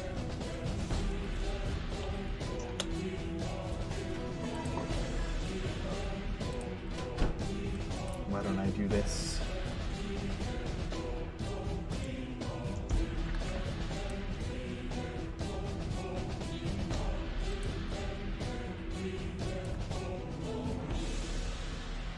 the blown out window. It's a terrible shape of it. People can't even see it on there anyway, but it gives you an idea of where that is.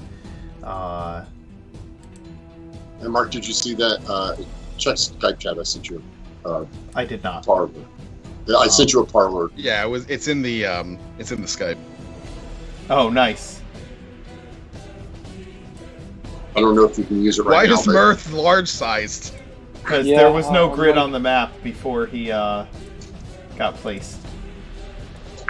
There we go. I'm like Lucy 2.0. Mhm. All right. You sent me a parlor in Skype, huh? Yes. All right. It's in the chat for our group.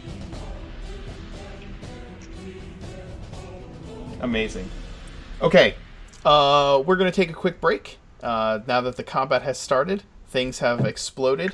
Vasir has taken his first actions. They are about to engage these unknown elven threats in protecting the queen. And we're going to I stop. wonder what that big thing up in the corner is. I can't tell what that is. Good. Can you blow that up? Nope, not yet. Yeah. And Curses. we'll be right back. We're going to grab some drinks and hit the bathroom, and we'll be back. Oh boy.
Hey everybody, we are back from our break. Thank you for your patience. My kids got here, so I wanted to go say hi to them as well as get a beverage. And my lovely wife just made mussels from scratch for the first time, so I had to try them, of course.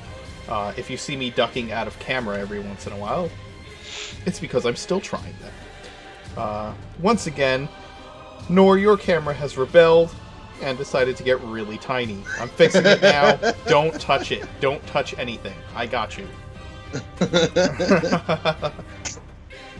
It's only you, man. It's only you. I think it's because of my internet. Yeah. I think. Yeah. Oh, and if you see me eating, my kids bought dinner tonight. They bought pizza. They got one of those big shack pizzas from Lolosis. Can't turn down pizzas. Pizzas are awesome. Nobody doesn't. Everybody likes pizza, right? Everybody, Yeah. I don't have to. Okay. No, I have a cousin. I actually have a cousin that doesn't like pizza at all, in any way, shape, or form. Really, Yeah. most people like pizza. It's just nobody can agree on what Yeah. the definition of pizza is. Because some people like thick crust, some people like thin crust, and then there's the whole toppings debacle. Yeah. I personally am on Team Pineapple on pizza, and I know a lot you of people are. hate that. Pineapple is good. Pineapple is good. Your abomination. We need the new player, please. I am 100% Italian American from New Jersey. My definition of pizza is very narrow, and I apologize, but it's heritage based. Yeah, you don't put pineapple on pizza. No, Um, I do not. I've had avocado on pizza, and I literally only got it because I saw it and thought, I'm What? a millennial, I have to try it. Y'all don't know about Scottish pizza. Scottish pizza's crazy. What They is put Scottish eggs on that pizza? shit. Oh Eggs? man. Like Scotch eggs on it? Like poached eggs. yeah, Wow, that's interesting. yeah. In any But I don't know cooking advice from an entire culture that makes haggis. As much as I love haggis, but any culture that says, "Yeah, we just cook it inside the animal we're eating, we're fine." Hey, waste not, want not, you know? No, believe me. Like I go out of my way to find haggis when I'm in a city that has a place that serves it, because it's so hard to find in the U.S. At least I good just don't haggis. understand why haggis gets such a bad reputation when lutefisk exists. Man, what? Lutefisk. Let's catch the shark and then just bury it in the sand for 3 months, and then we'll eat it. Yeah, that's weird. Hey, that's just wheat and kimchi, man. You guys just forget to put spices on it. That's all it No, is. kimchi makes sense because that's like you're fermenting cabbage. That I get. Kimchi's delicious. Kimchi is But when it's a delicious. living thing that you've killed and then let it rot and then gone, it's just at the stage of rot where it's going to be delectable. I'm like, Oh, okay, Nope. we know which culture to avoid when the zombie war breaks out. Dreaded DM. Did you just say, have you tried banana on pizza? What? Okay. What nah, kind of an abomination have you eaten? That doesn't side. Banana on pizza. Oh man. See, I can understand that because banana and tomato actually go quite well together. Do so I they can see it really? work. What? Banana. I've never had banana and tomato together. Banana. Oh god. My brother, when he was a kid, would have ketchup and banana sandwiches. Oh. Okay. Yep. My son puts People, peanut butter on people at my school think I'm weird for liking apple and cheese sandwiches. Did you just say your son puts peanut butter on his hamburgers? Yes, Wow. he did. Oh man. What in Once the world? we never let him. We never let him live it down. Okay, I'm gonna need to add more elves to this combat apparently because there are some people with food decisions that need to be eliminated. I have another frosting on his cake. He won't eat cake if it has frosting on it. That's So is that the problem? It's not that oh you stole our land. It's that the elves are like, you put banana on pizza, you have to die. you Correct food go. taste. You have Must to be go. heard. Considering all of my considering that all of my halflings are from Brooklyn, I think it would be them that would be killing people over pizza. Oh yeah. Oh no! I just realized I'm moving out of Brooklyn. I'm gonna have shitty pizza for the rest of my life. Yeah, Yep. you're moving out of the Oh U.S., Yeah. man. You're gonna have to learn to eat something different. No, you're gonna have to Oh. learn to make it yourself. Hand tossed, That's right. handmade marinara. Listen to the old man in the corner. You gotta make the Listen dough to the from old man in the scratch, corner. though. That's a mess. You gotta think of it as well that you're moving to Europe, so there's gonna be a lot of Italian people who have simply moved to, where you're going to be staying, and you just gotta find an authentic restaurant that do it right. They exist everywhere. Because pizza is amazing, Italian cuisine is delicious, and so yes. every country in the world now has good Italian I restaurants. agree with the idea that Italian food is amazing and delicious. It is Oh, it definitely is. the best The cuisine. same cannot be said for British cuisine. Like, you don't see pop-up British Hey, man. restaurants quite as much. If you like stuff that's boiled, I guess you can start a restaurant for people.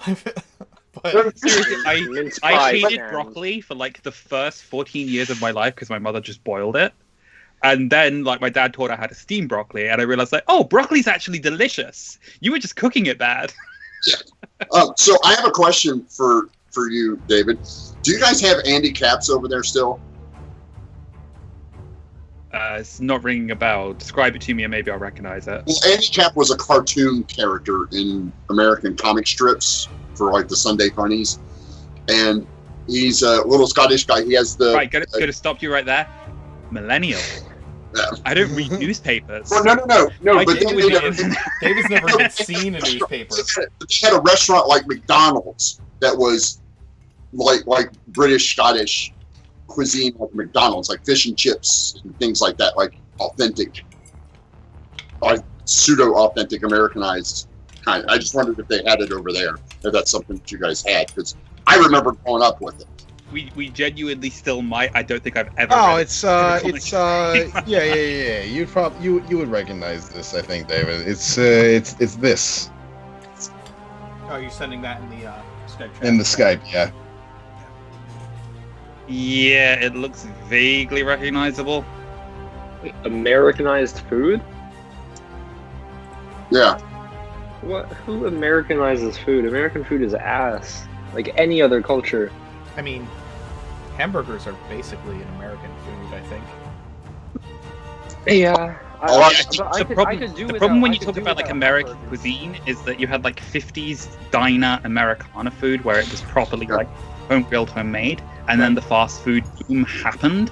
So most like cuisine, it's not like authentic, good, homemade, actual like line cook burgers. It's like No. McDonald's or Burger King, where it's people getting paid minimum wage by awful corporations just Yeah. selling burgers on a fucking line. So they're not I'm very just, good. I'm just imagining our characters like breaking out in this food, just inviting them. Oh yeah, no. This entire discussion is taking place over During the fight, yes. apple pie recipes during the fight. The elves are now just preaching their love for like Caesar salads and dressing. Oh, good. No, see, they like arugula, and that's their problem. What's wrong with arugula? Okay, we need to move on. What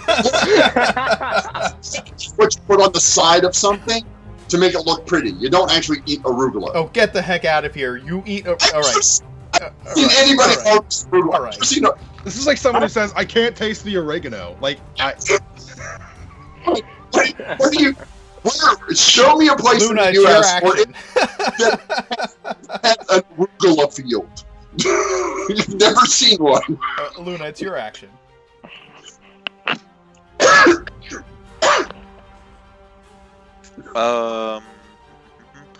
She'll slide in between Vasir and the queen, and she's all bloodied because of the glass. She'll cast Bless on Vasir, Angus, and Sorani, and she'll be in a defending position, defending the queen. Okay. Alright, so you're blessing Vasir? Vasir, Sorani, and Angus, or Annie, or Declan. Oh, you want it to be the heart? No, I like yours better. Angus and Annie. Yeah. Have been blessed. You know what? I need to put Queen's Uh, guard in the room. I like the Actually, symbol. he Can I probably would've been transcribe thinking- that and get Mirth to stitch it onto the back of my cape for me? The angel wings with the halo. We put like an anchor in the place of the halo. Yes, of course. Well, no, it would just be an anchor with wings on it. He's going to move to attack. That's his action with his longsword. Yeah, that's the guy I said I can't see. That's the thing I said I can't see. Oh, this guy here? Yeah. I can't make out the picture. Yeah, that's Captain Eden. Okay. So he's making 3 attacks with his longsword. And he hits once for 8 damage against the leader of the Elven pack.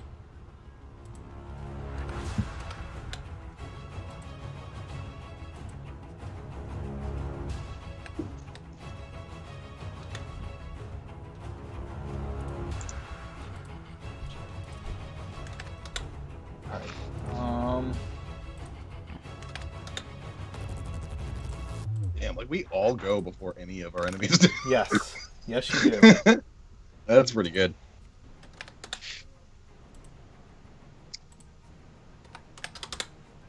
Alright. Mirth, it is your action.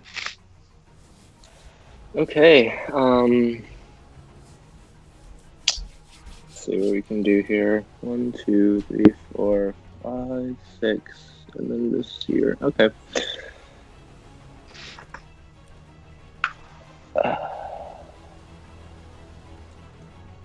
I'm gonna go for a. The window is right behind them, right? Yes.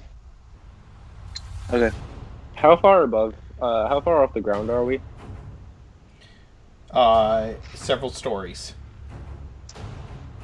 Okay. No, fuck it.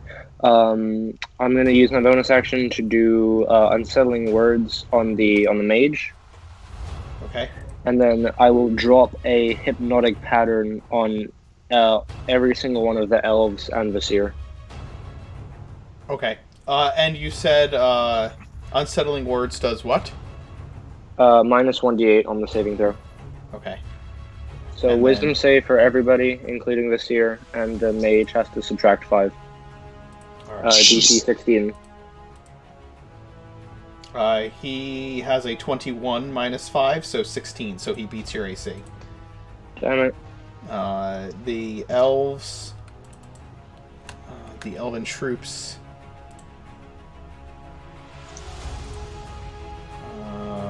9,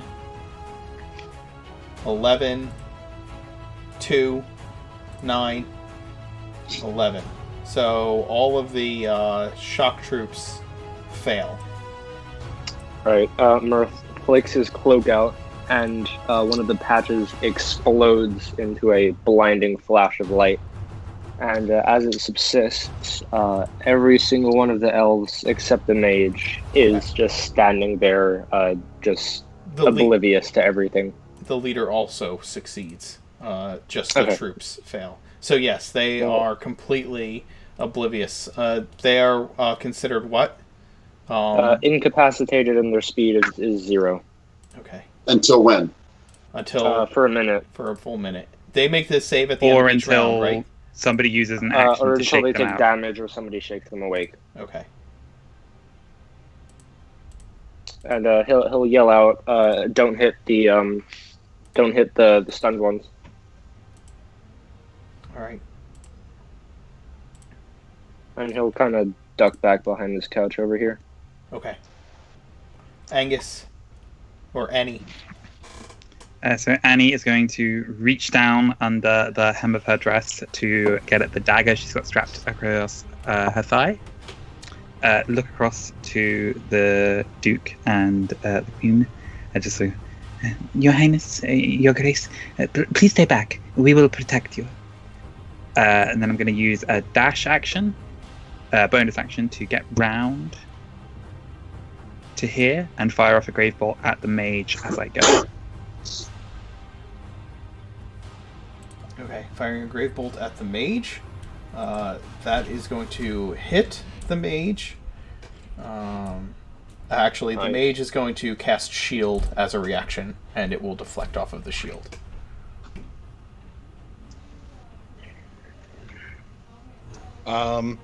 You can add a 1d4 to that attack, I think.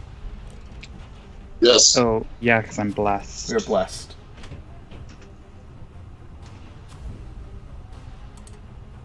That'd be a modified 20.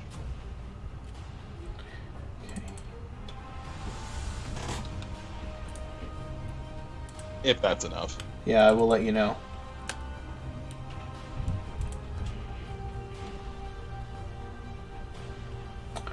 It does not hit. It misses by 1 after the shield. Darn.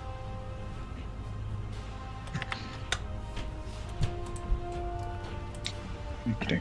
Then, because Mirth has said not to attack any of the stunned ones, I will use my movement to get back round to here and stab at the leader with my dagger. Okay. That will hit. And you will deal the sneak attack damage to them. They take a massive blow from you.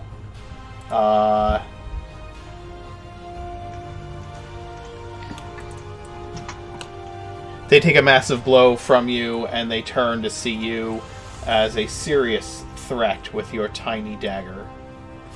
What dagger are you Just using? Blow him a kiss. What's that?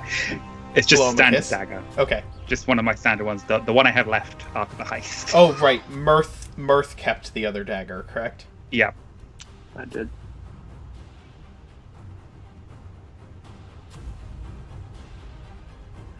Okay. And I think it should only be the 8 damage because I did fire the grave bolt. So because it actually fired but you was did. deflected, That's so right. the sneak attack shouldn't apply. So it should just be 8 Okay. points of damage. All right, you're right. It is just 8 points of damage. Okay.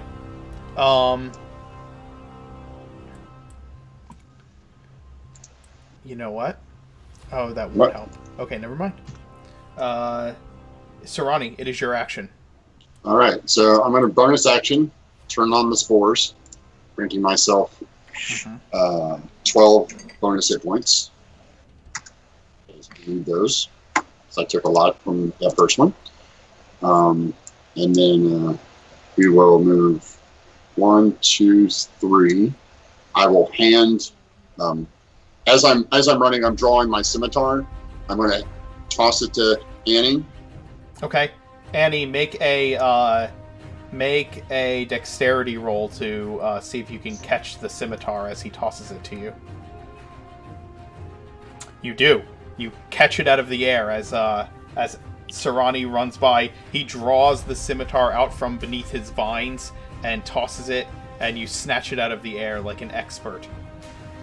Sarani? Then I'm going to move to here, and I'm going to. Well, that's a bonus action too. Hang on. I hate that that's a bonus action, but I will cast this spell. What is that? Summon Bestial Spirit. Ooh, it's one of the fancy UA ones. You call forth the spirit of a beast. The spirit manifests physically in an unoccupied space that you can see. What is the spirit? It's a land spirit. It will look like a alligator or crocodile, whichever is. Okay. It's a medium-sized creature, right? Yes. And you have its It stats gets- there. Yes. I have its stats on this. It's on the spell list as well. So when I can roll to hit for it in the Alright. spell. You just So. need a token. Yeah, give me a crocodile. Give me a crocodile. Only this one doesn't have tentacles, so I'm a little upset.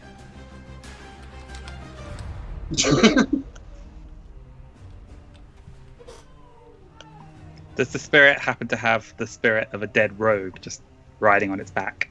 I, He doesn't understand that reference. He wasn't around for that. sorry, I'm making you hunt for a crocodile. That was the early days. Yeah. We Yep, all but missed that Gerard. episode is up. It is up on YouTube. It You is can up on catch YouTube. We all missed Yeah. The Gerard. first episode we streamed. Yeah. Alright. You also need a... also, what is Sharp-Eyed doing? I need to put a Sharp-Eyed token out there also. Sharp-Eyed is going to stand here and protect this guy Okay. for now, because he doesn't have any range. He just has the dual wield. So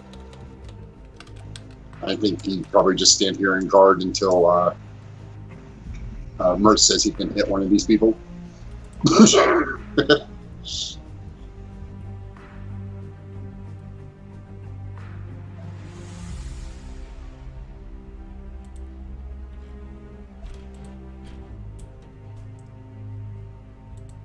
Alright, let me get the crocodile out here for you.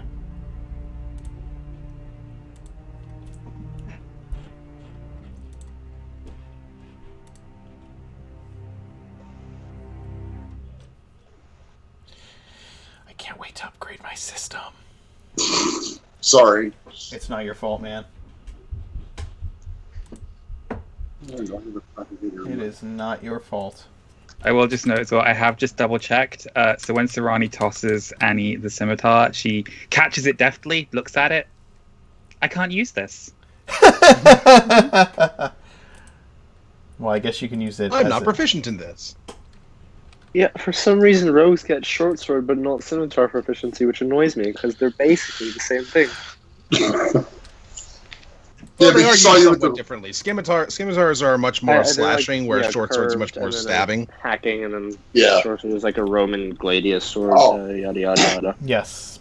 Piercing. Serrani doesn't know that. It's a blade. It's bigger than the one you have, so... right? Size isn't everything, darling.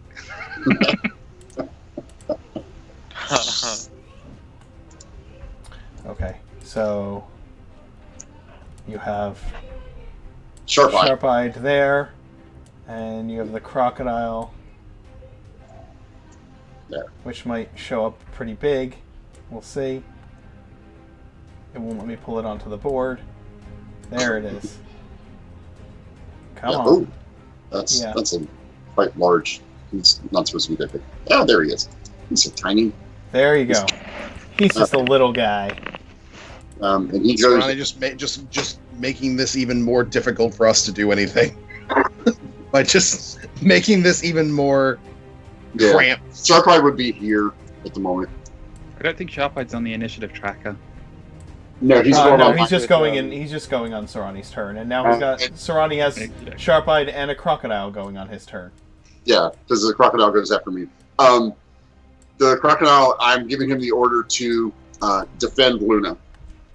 All right. So he will do that until he is given further orders.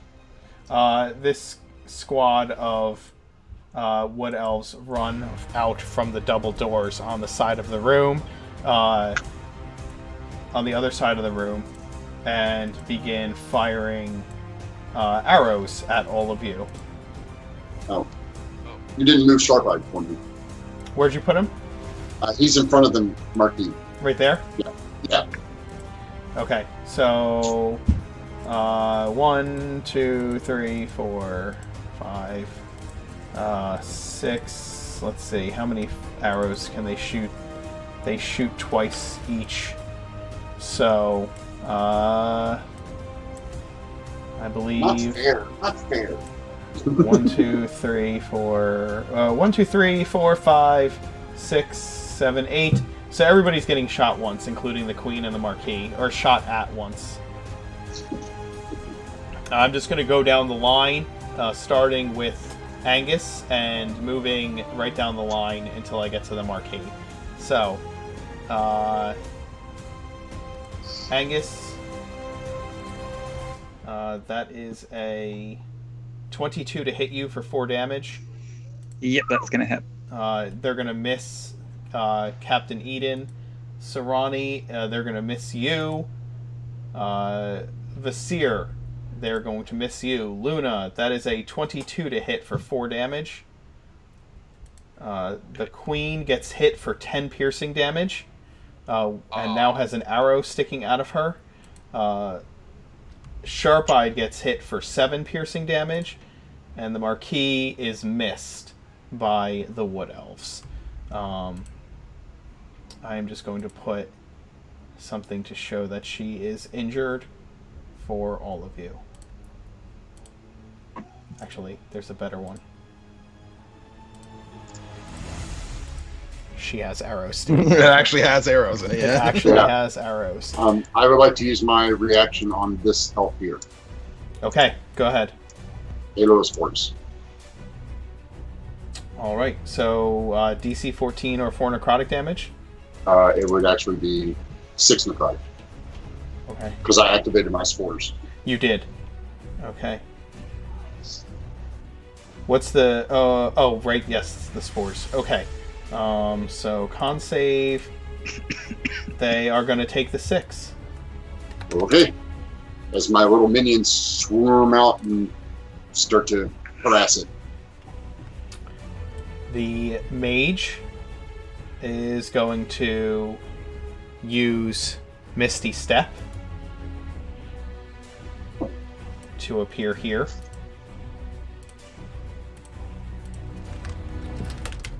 You little bitch. Yeah. That's a bonus action, so still has an action.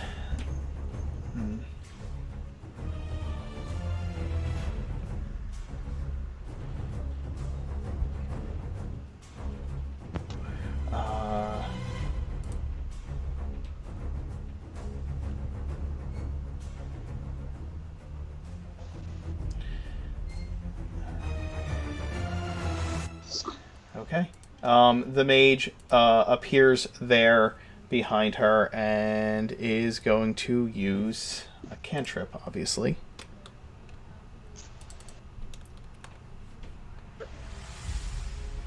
Come on, pull up the damn sheet. There we go. The mage is going to firebolt the queen in the back. Disadvantage. Yes. Well.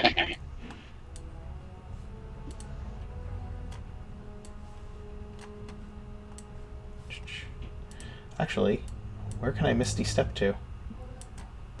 I was hoping that it would have a cantrip that was... So, it'll Misty Step there, and then Firebolt the queen in the back, because that would make more sense. The mage would know how to use its spells. Yeah, I was just like, yeah, you can do it.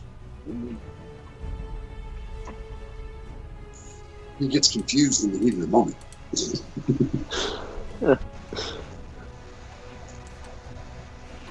Why?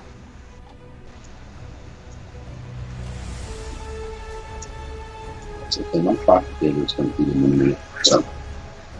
Okay.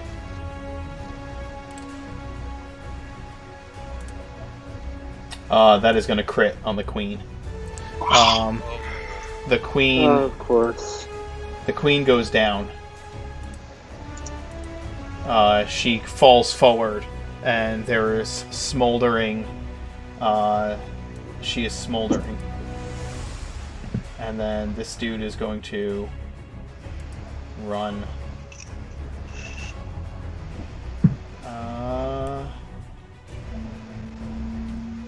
There. The leader of the Wood Elves is going to attack Vasir, since you were the first one to run up. I didn't do the most damage to him. Hell, I didn't even hit him. Oh, you didn't hit him. Actually, the one that did the most damage, I guess, was Annie. yeah. I think Annie's the only one that did damage to the leader. Yeah, Captain did like 5 or something like that. Yeah. Okay. She's gonna draw her. She's gonna use her great sword to strike out at Annie. It's a miss with her first attack, and an 11 to hit with her second attack. That will miss. Okay. She manages to miss. And then I must say, I really do think that you are onto something here. These free-flowing garments do allow for much better dodging in combat. Angus is going to be a monk. Sure. She then. I told you. She then will use her leadership ability to give all of the allies she has in the room within 30 feet of her a d4 to add to its attack rolls and saving throws until she is incapacitated. Well, that's all of them. So she just blessed all of the elves in the room. Good for her. That's The seer? Good management. Kill her.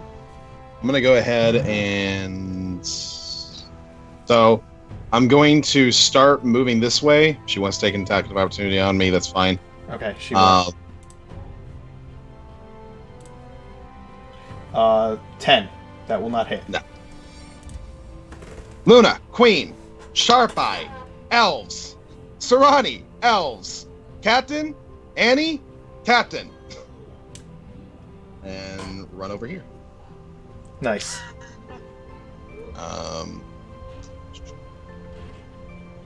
And I am gonna start unloading on this piece of crap. Okay.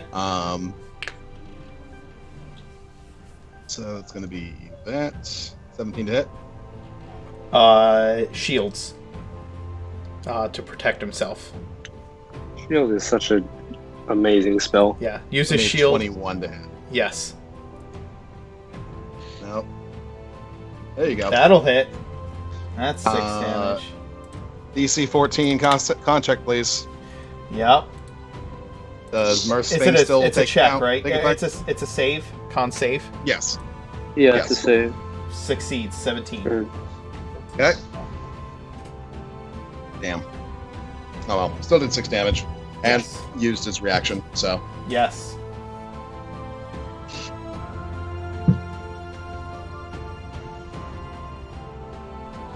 Alright. Luna? What are you doing? The queen is unconscious or she's dead?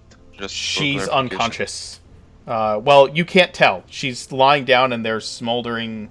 there's smoke smoldering from her back. To drag her off here is a bonus action. No, since she is not, since she's not conscious, it's just like moving an inanimate object. It will reduce your speed by half because you're dragging her. Yeah, okay, fine. 15 feet. I have my movement. Drag her to here. And Luna will put herself, but will stand. Yeah, exactly. Over the queen. Yeah, and she'll trying to defend her against any incoming damage, and she'll cast Healing Word on her. Okay. First level. All right. Go ahead and you heal 9 from her. Okay. Yeah. You see the wounds on her back begin to heal up. The burn marks that were on her, the red the red skin that has blistered starts to heal over and go back to its normal state. You can hear her kind of making painful groaning noises below you, Luna. And she screams out to her party, "What do we do?" And that's it. What I said! The captain is going to continue to engage the elven leader. He's going to hit, miss, and miss. and deal 4 damage to the elven leader. Mirth, it is your action. It is, okay. The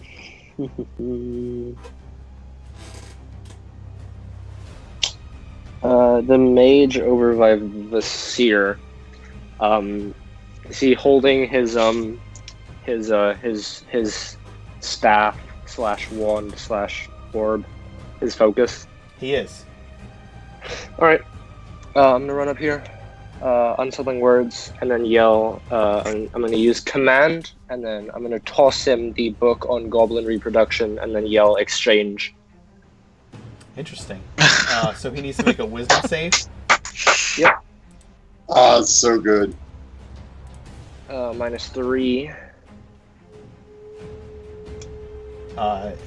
15 after the -3. Yep. Yeah, he fails. What is your save? 16? Yeah, it's 16. Nice. Okay. He tosses you his.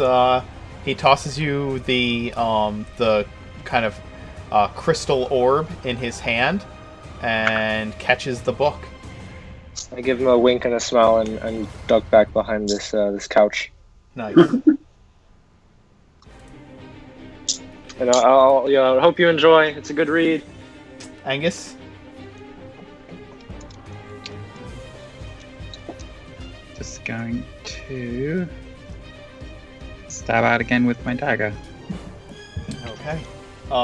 You are about to strike, and she parries your blow. She uses her reaction to do so. Okay, so it would be a modified 20. She's reducing that down to... Oh, I'm sorry, you get the D4 roll, so it's a 20 after the D4 roll, correct? Yeah. Oh, okay. Then there's no reason for her to use her reaction to parry because you're going to hit regardless. So you strike and deal. Are you dealing your sneak attack damage this time for 24 damage? Yep, I have an ally in range. You so are. 24. Okay. She takes the blow heartily, and she curses you in Sylvan. Sorry, honey, I don't speak that language. Yank. Sarani? Oh, any bonus actions, Angus? Trying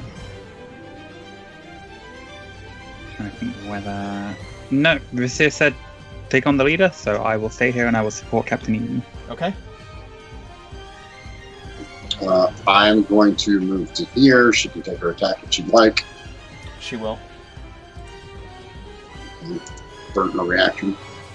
Actually, Sweet. she already used her reaction, didn't she, to attack Vasir? So, Yeah. No, she doesn't get a reaction anyway. Okay, so I'm going to step here. I'm going to take my scimitar back from Annie because she's just basically dangling it in one hand, holding onto it, and stabbing with the other. Take my scimitar back from her. Okay. And then I will move to here, and then I will use my primeval strike on this individual right here. So I will take my scimitar attack and blast her with it. Damn. All right. And then Damage. I don't have any way of making to know when my thing is doing what it's supposed to do. I don't have a way to activate the Halo of Spores symbiotic entity on my extra attack to have it do the extra stuff. Oh, it does gather swarm. Oh no, it did. Are you using Beyond 20 or just? Yes, roll? I clicked on Okay. that. You see how there's that little pink box there? That says scimitar. I clicked on that little pink box, and it popped up the damage, and it has the. Yeah, but it's got the gathered. But that's the gathered swarm. That's the ranger. Well, it rolls both of them. You can ignore the gather swarm if you don't have that roll going. Oh. Well, no, I have the spores. I don't have the gathered swarm. The spores do a d6 of poison damage. Okay, so we'll just use the. It's still a d6. It's the same Yeah. thing. So Yeah. it's gonna take 15 damage and drop like a box of rocks. Okay. And then I'm going to step to here. And with my bonus action, activate my swarm. Okay. And then a question: did any of these elves shoot at Luna? Yeah, everybody got shot at once. Or which one shot at Luna? We'll say this one. Okay, so I need control over my puppy. Oh, I'll just move it. Where do you want it?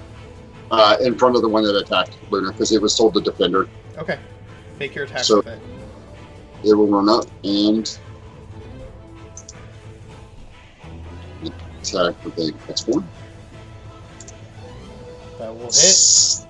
All right, and then it will do a D8 +4 +3 more, so 8 total. Okay. It bites into your foe for 8 damage. And your foe is going to strike back. But before it does, what is Sharp-Eyed doing? Or as we like to say here, where's Sharp-Eyed? Sharp-Eyed probably would move to the big bad, because that's what normally. I did say Sharp Eye and then point to the elves. Okay. Okay, well then that's up to you, Mark. Then all right, Does he- Sharp-Eyed will attack the elves. Go ahead and whoever has control of his character sheet, go ahead and roll Sharp-Eye's damage. That'd be Ken. Where's Sharp-Eyed? Is that one injured? No, right? No, it is not injured. Oh, I'm no, gonna it make is. a where's Sharp-Eyed emoji. No advantage, no crit, but 16. 16. Yeah, that will hit for the. What's that? 3. 3 damage. And then he can go with the offhand, Yep. which will be Colossus Slayered. Yep.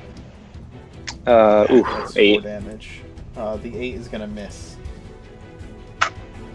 And the wood elves are gonna strike back. Well, the non-hypnotized ones, anyway. Yep. Short sword attacks against you, Sarani. There's 2 of them coming at you. Okay. That's going to be... stop it. That's going to be 19 to hit. Miss. Okay. Second attack is going to be a 22 to hit. That hits. All right. You take 5 piercing damage from the first one. Okay. So. The next one is going to attack Sharp-Eyed with both short swords. And that's going to be a 15 and a 10, unfortunately. Do either of those His AC hit? is 16. His AC is 16, Okay. thanks then to this- his new magic ring. No problem. This one's going to attack the crocodile twice. That's going to be a hit. Let's see. It's a hit for 4 and a hit for... does a 14 hit your crocodile? 14 hits exactly. Okay, so then it's going to take 4 from the first strike and 3 from the second. Yeah, if you want to use its box, it has 36 hit points. All right. 36. So 36 minus 7. Yeah. Yeah, because it gets equal to its con modifier, which is 3, my spellcasting modifier, which is 3, and then 10 times the spell level, which is 3. Wow. Yeah, it's badass. I'm just taking my notes and I wrote down Sirani, Sharp-Eyed, and the Gator, which I just think sounds like the name of the buddy cop Yeah. sitcom. Yeah, absolutely. How do you call it in DC? Sarani, Sharp-Eyed, and the Gator. That's gonna Next that on is- TNT, right? Oh my gosh. Okay, the mage is going to act. The mage will.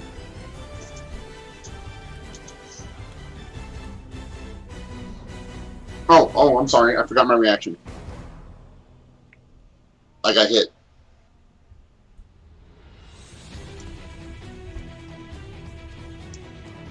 So it tossed you the crystal ball that it's spellcasting focus.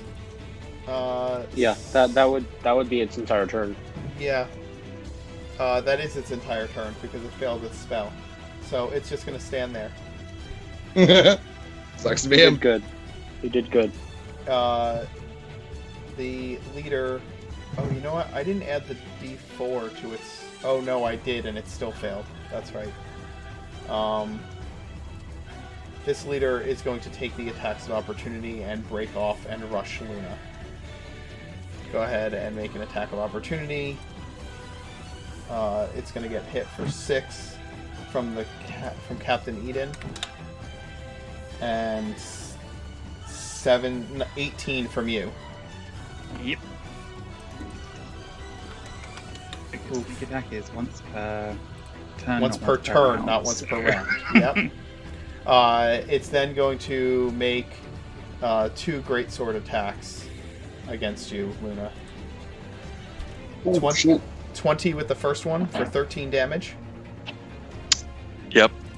And 20 for the second hit for 12 more damage. Yep. Okay. So she rushes over to you, taking 2 stabs in the back, kind of throws off her balance, but she keeps running and uses her full weight behind the 2 swipes with the greatsword.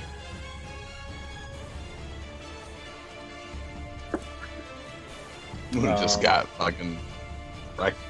Yeah, the seer. Yeah, Luna just got beat. Luna, need backup? A little. Okay, and over here.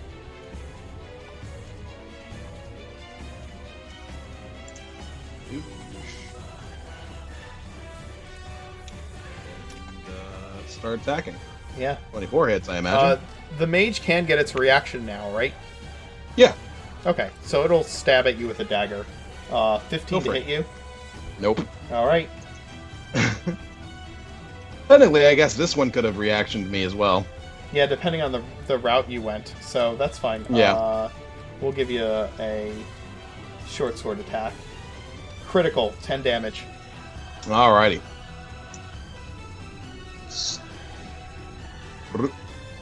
Alright, noted. So, go ahead and make me a DC 14 con save on this guy real quick. On this one? Captain, yeah. Oh, you definitely did hit. Yep. All right, the lady. con save. You got it. The lady person with the silver hair. Oh, that's the wrong person.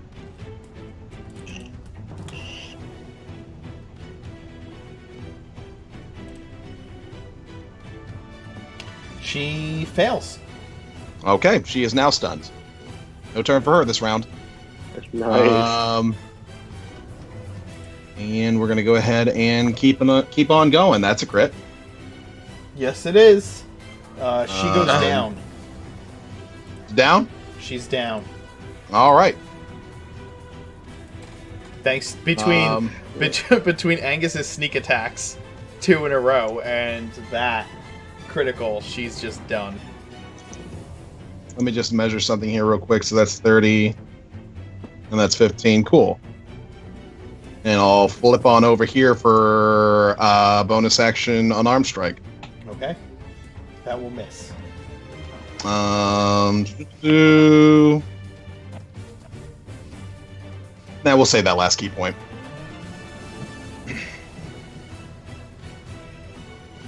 All right. That'll be it for me. Luna?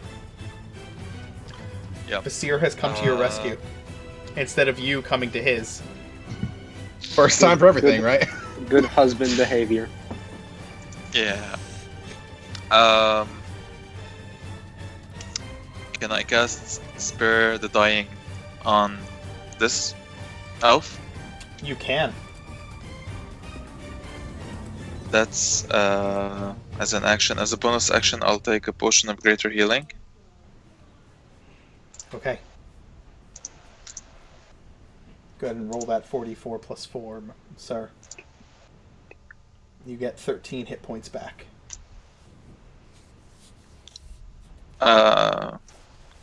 And I'll use my movement to go up to the mage, which is about it here. Yep. And yeah, that's it. All right. Seeing that these guys are stunned, Captain Eden is going to come over here and start murdering elves. He hits this elf 3 times, and it drops. Mirth? Alright, this dummy used his reaction to off attack the Seer, so I'm going to pop out and put 2 Eldritch Blasts into him.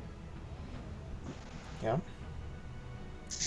1, 12 probably misses. Miss. And 2, That hits 22 for will 9. definitely hit. Yep. You deal 9 damage to the mage. And then bonus action, I'm gonna I'll inspire Annie. Go girl, get him.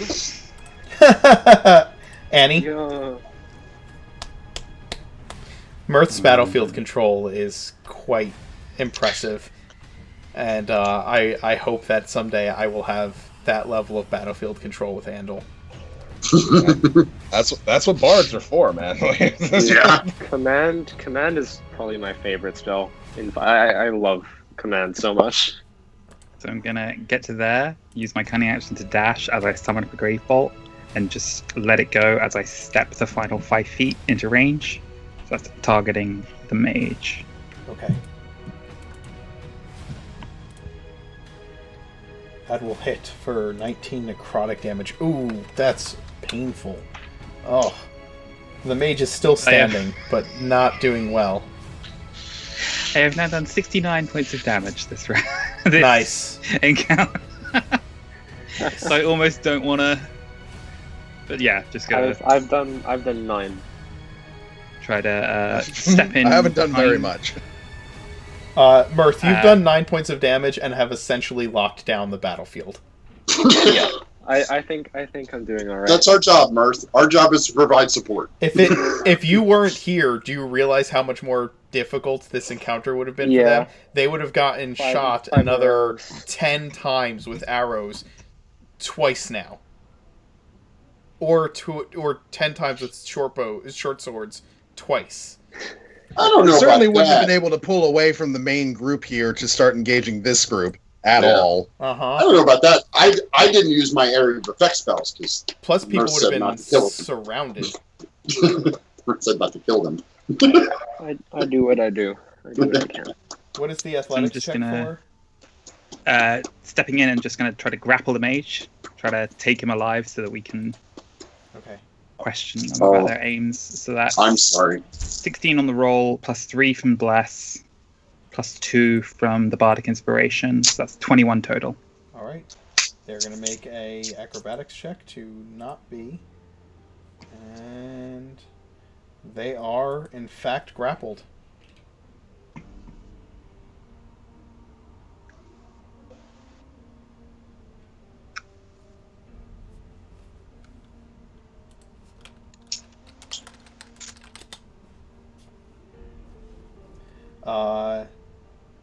Sarani, it's your action. Did you say you were trying to take it hostage? Not so much. I'm trying to think. I quite like the idea that I've sort of got one arm wrapped up around its throat and the other still holding the dagger, like pressed low against its back, and just sort of whispering in a gruff Angus level tone. If you feel something prodding you in the back, it's my dagger, I assure you. Oh my god. But no, I have not explicitly said that I attempted to take him captive, so Sarani's going to Sarani. Yeah. Sarani's going to Sarani. Sarani's going to hit it. Alright, Sarani. You have advantage on your attacks. Yeah, I know. That's 22. Yep. So that's 4, 6 plus another 6. Tell me how you end this mage's life. Oh, I run him straight through, like where Annie is holding him by the neck with the dagger. Sarani's scimitar skewers right above the dagger. It goes clean through the body, through the torso, sticks out next to the dagger, and pulls back out. And then I'm going to Halo of Spores this one. Okay. Which is actually, thanks to me actually reading how my shit works. Halo Spores now does a D6. And it's a con save, right? Yes. Oh, he is. You're correct. He's not prone. He is just grappled. But it doesn't matter. He rolled a 22 to hit, regardless, without advantage, so it works out. Restrained is only if he has the grappler feet. If you have the grappler feet, they are restrained.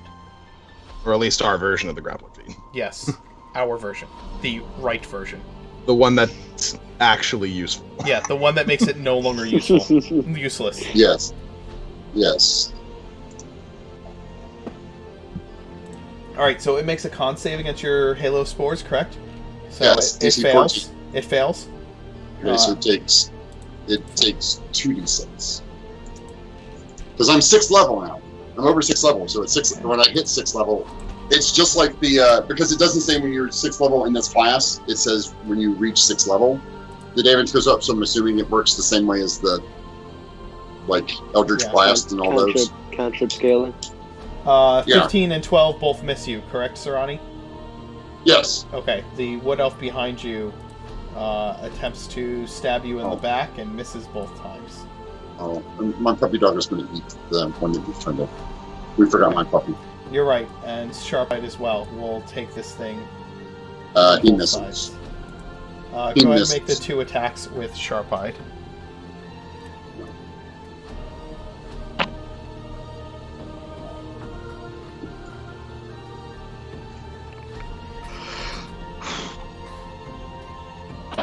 Sharpite makes 2 attacks. Kim.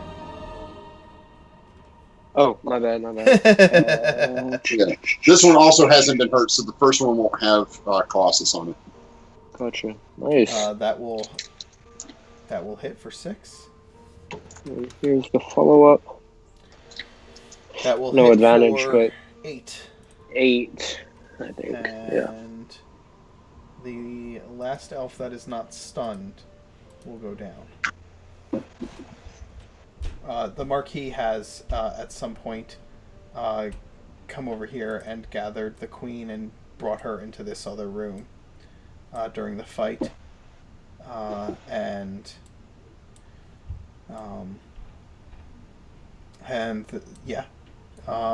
that is left are these stunned wood elves. What do you want to do? Time up. I'm gonna go get my book. Kill it. That's an inspiration point. Kill it. You just start going up and killing them? Yes, they're defenseless, right? Sarani, I should warn you, as soon as you hit them, they'll come back. Yeah, but no, Sarani's all of his attacks are at advantage because they are incapacitated. Yeah. Regardless, Sarani, they're not Bar threats. to kick them out of the open window. Sarani, they're not. Sarani, let's just tie them up for now. They're not threats. If we gotta kill them later, then we'll kill them later. But we're gonna need as much information as possible. Captain Eden says, "Don't kill them. Take them hostage. Take them captive. We'll imprison them in the basement." Well, these 2 are dead before they stop. No, because I already came over here saying that I was going to tie them up before you came over here. So you're stopped before you kill anybody. Ties up this, the captain. Their captain. Annie is going to let the blood-stained body of the elven mage drop and sort of step away from it, looking very perturbed. Mon Dieu, mon Dieu. Friend Mirth, you must help me. My lovely dress is all spattered in blood. All right. Captain Eden. Prestidigitation. Captain Eden steps out into the hallway and starts shouting for his men to arrive, and eventually his guards rush in and start gathering up the tied up elves to drag them down to the dungeons. What are you all doing while this is happening? I'm still going to maintain concentration on this because I have it for an hour, so I will move him over here and we will stand guard in front of these 2 until I'm absolutely positive nothing else is going to pop out of the bushes. Okay. I'm going to run around and see if any of the other people that were here are in any sort of trouble or injured or whatever. They are being tended to by the cleric of Orad who was here. All of them were severely injured, but it looks like they are fine at this point. She then kind of went into the Queen's chambers to attend to her. The captain, as I said, the captain and his men are beginning to escort these elves out of the room. And eventually, while he's kind of gathering them, you're checking on everyone. Sarani, you are guarding the door, and the Marquis steps out of the back room.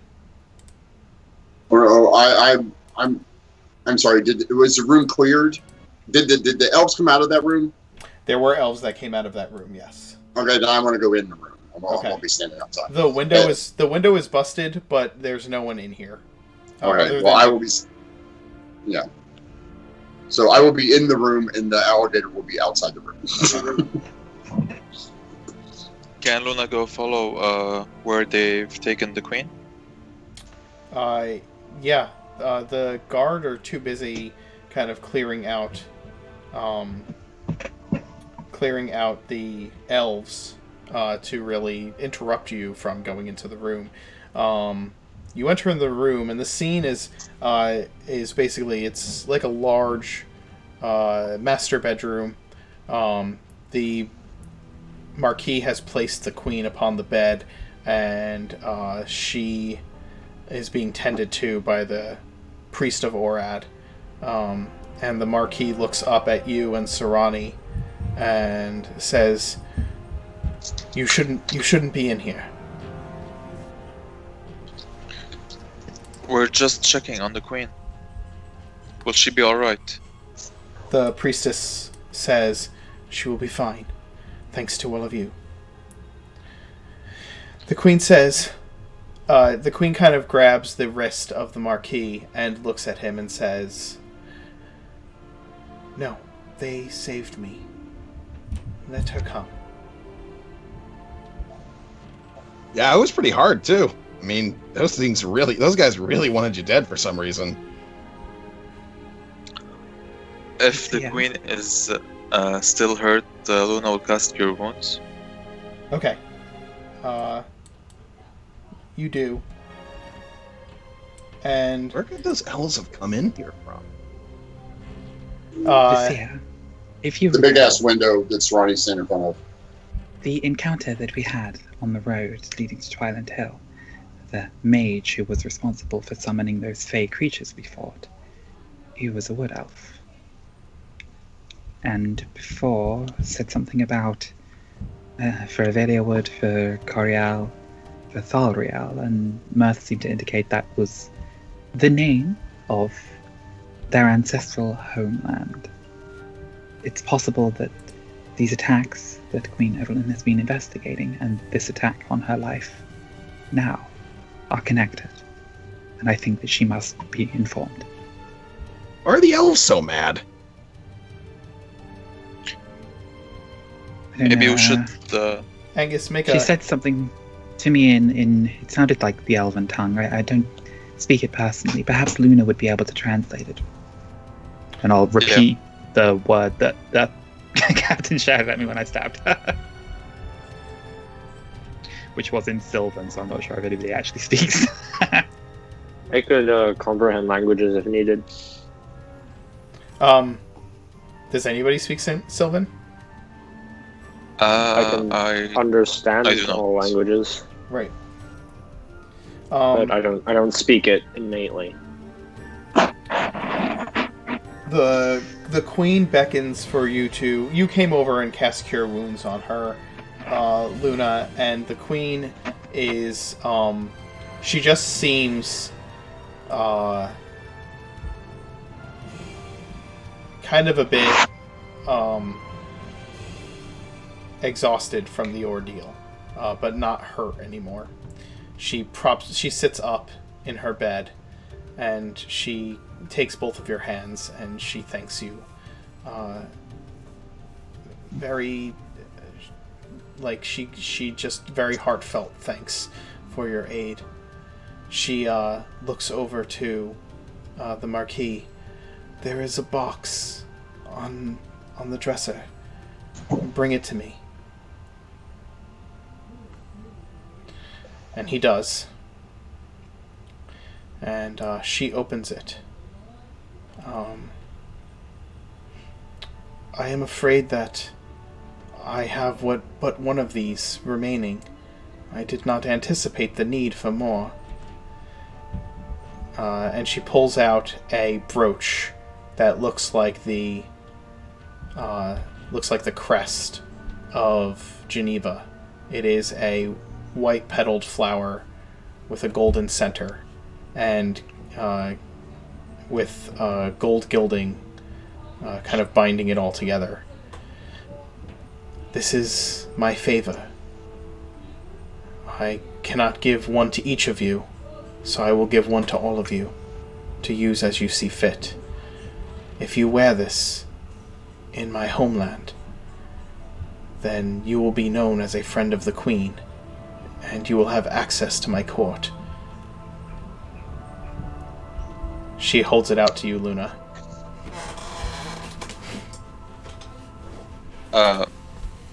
Luna takes it, gives a bow and says, "Thank you, my queen." She smiles. When you come to Geneva, bring your fellows. I will have more made for you, so that each of you may wear my favor, for you saved my life this day, and the life of the Marquis. Yeah, that's fine. I don't really need one. I'm more interested in seeing if we can find stuff on this list that we have. Annie is just going to be sort of looking up at the ceiling, trying to make it look like she's overcome with emotion, masking her tears, and internally just thinking, and now I am stuck with this persona for the foreseeable future.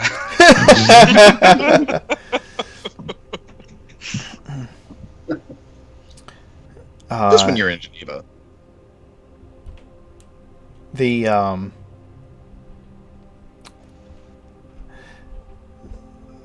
Marquis also turns to you, Luna, and says, "Know that you and your fellows have friends in Ravenreach as well."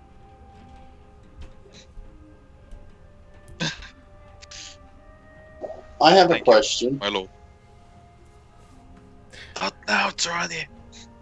Speak No, your no, question. no. To the DM. Oh, Did any of those elves shoot at the Marquis yes. at all? Yes, the Marquis was shot at and missed. Okay, just asking. I would have confiscated all the weapons and had my unseen servant do like a pat down search of all the ones over here Okay. for any concealed shit. Sure. The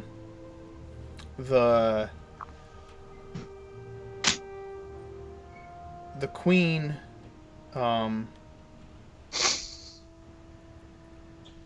the Queen tells you, Vasir, give your list to the Lady Juliana, my court scribe. She is a scholar of some renown. She is also she studies arcane law and, well, things that are hard to find. I am sure that she will be able to help you discover what you need on this list. Awesome possum. Thanks. She looks at all of you and says, which among you do you feel is the most trustworthy? Luna. I stick my hand up. Not Murph.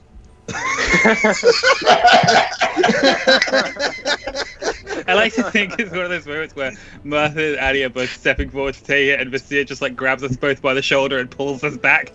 Luna. Yeah. Well then, I will take the word of the one who has not vouched for herself. Luna. Lady Luna, priestess of Thondra. I will speak with you. The others of you, please step out of the room so I may have a conversation with the lady. Okay. Good luck, ears. Can I actually? Can I stroll over to the high priestess real quick? Yeah. She's still here. Yeah, she's in the room. Cool.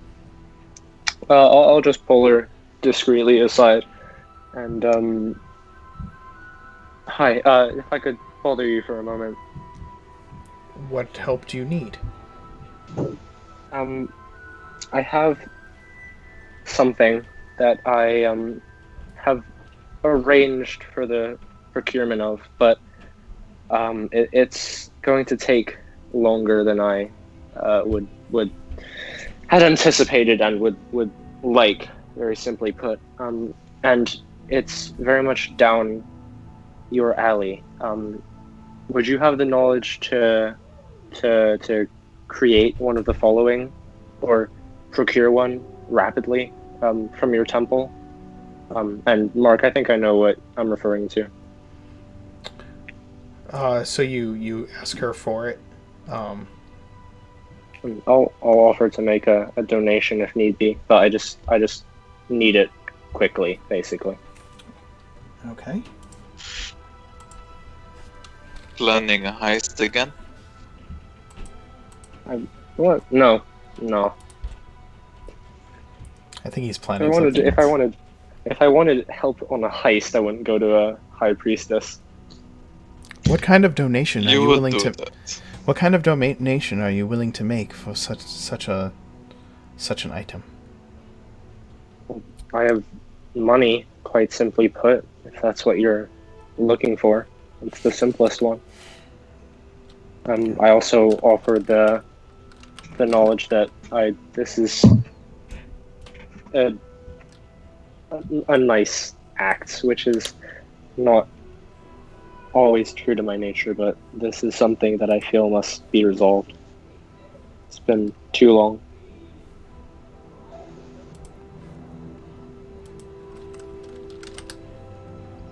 Okay.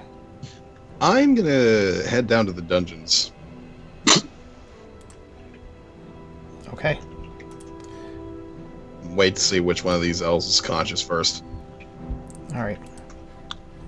They're all conscious, except True, the the commander, I hypnotized guess. ones are But already conscious. Yeah, they've been escorted they'll out. be coming around after like a minute.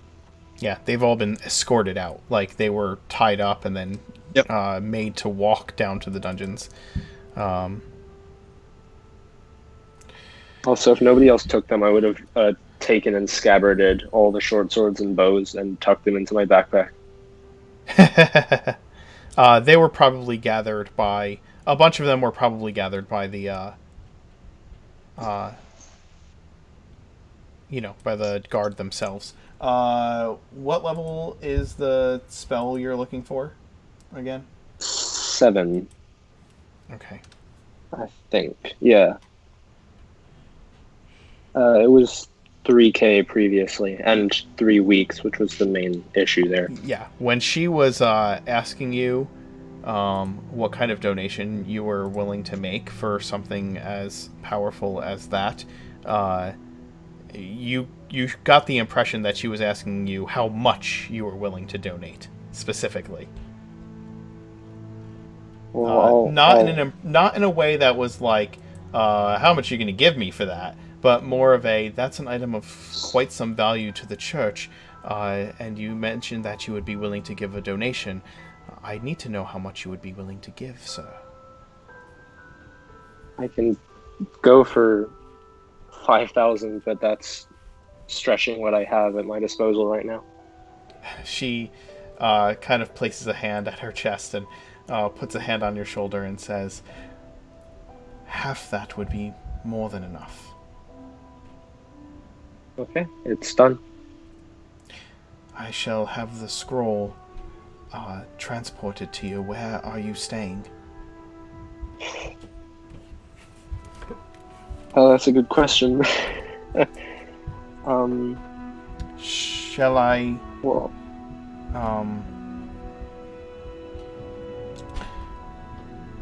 shall I invite you here to receive it when it is ready? that would be ideal. I would greatly appreciate that. I shall send for you. Thank you. If you don't mind my asking, how fast do you expect to be able to get it? Before we leave the city, which will only be a few days. Right. Thank you greatly. And yes, he did just spend 2,500 gold. I'm assuming this is on some kind of powerful ritual that he's going to transcribe into his book. You all will be revealed in time. Right. That's not on your list, is it?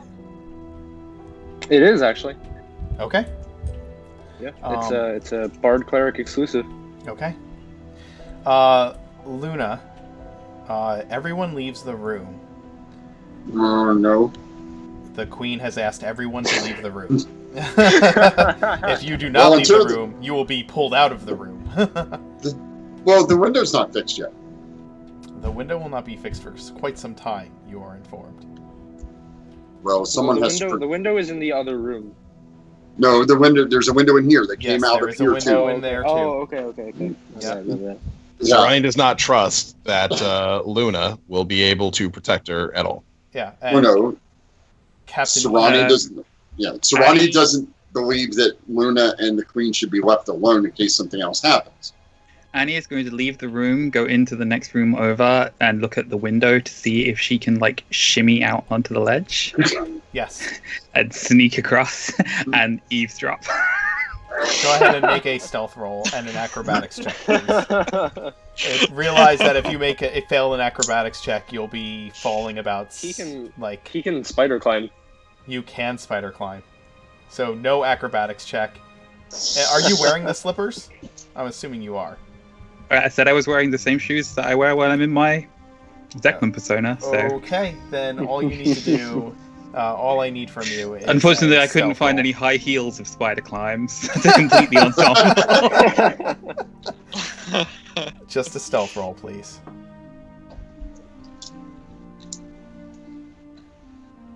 Okay. Luna, you can hear someone climbing on the ledge outside. Because you have to beat Luna's passive perception of 1 billion. Wait. Can I use my inspiration to give him advantage? You want to give him advantage so that he can beat your... Okay, yeah, that's fine. Why don't you just not say anything? Or would Luna say something? You know what? Here, I'm gonna try this. No. Never mind. He's still not good enough. Nope. I have a 16. Serrani draws his blade and peers out the window. Yeah. So, Serrani, you peer out the window, and Annie is out there. Standing outside, like, merely... Sideways. No, I lean out and I'm like, it was merely a bird. I think it will be fine now. I put my scimitar and walk out. Just hanging, like, horizontally off the edge of my feet, to it, just holding my skirts tight against my legs so that nobody below is going to get a peek. Eventually, Serrani? so Luna, you're left alone in the... Serrani, I need you to make a deception roll, and Luna, I need you to make an insight check. Why? What is he doing? He just said that there was a bird out on the ledge. Fine. Does Luna have advantage? Because Jesus. You know that Oh Serrani my is full of God. crap. Still, he wouldn't lie to hurt you. Yes, but you know that he's lying. Serrani. Yes. Before, Mark, would I have realized that Annie is outside? You would have heard movement outside on the ledge, and then Serrani ran to the window and looked out and said, "It's just a bird, it's fine," and put his scimitar away. If it was really a threat, Serrani would never put his blade away. He'd be trying to figure out a way to get outside to kill whatever it is. Threat doesn't matter. What does Luna do? Serrani, do you mind waiting outside so we can? I may talk with the Queen. Don't worry. If anything happens, I'll be calling for you. I will be right outside. And I step outside the door and stand in front of the door. Okay. You move up to the queen, and the queen smiles at you, and she says,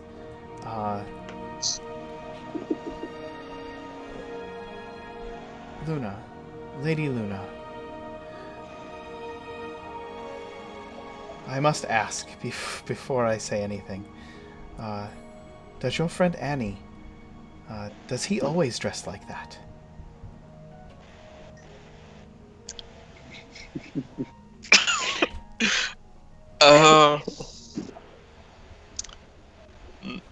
Not Excuse always. me, but Annie's preferred pronouns are she, her.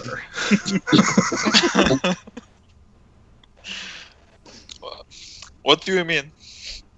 Can I genuinely roll either deception or performance to see how convincingly? No, I 'cause have you the active feat, so Yes. theoretically. Yeah, you can make a performance roll. That doesn't mean that you and Luna were great at putting makeup on you. Apparently. Screw it, I'm burning my inspiration. 10. Oh, you doubled it. You literally doubled the roll. You performed quite well as Annie. It was quite a good performance. So I have a future ahead as a drag queen if this doesn't work out. 100%. But I'm not convincingly a cisgender woman. Look, the queen is not asking this in a way that it's more in a way of It's a curiosity more yes, than exactly. it's like, more oh, in the I wonder sense how of, many like, people do that. You seem to be a quirky band of adventurers. Yeah. What are your individual quirks?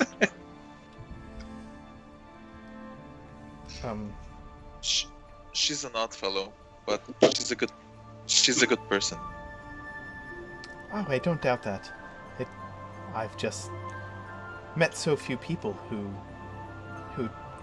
well,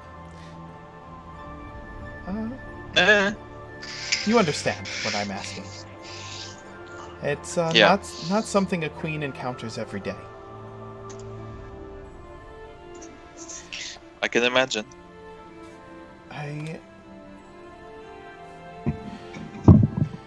I fear that the attack today was connected to the ones I was speaking to you about. And I must let you know that my efforts to secure arms against such attacks have been,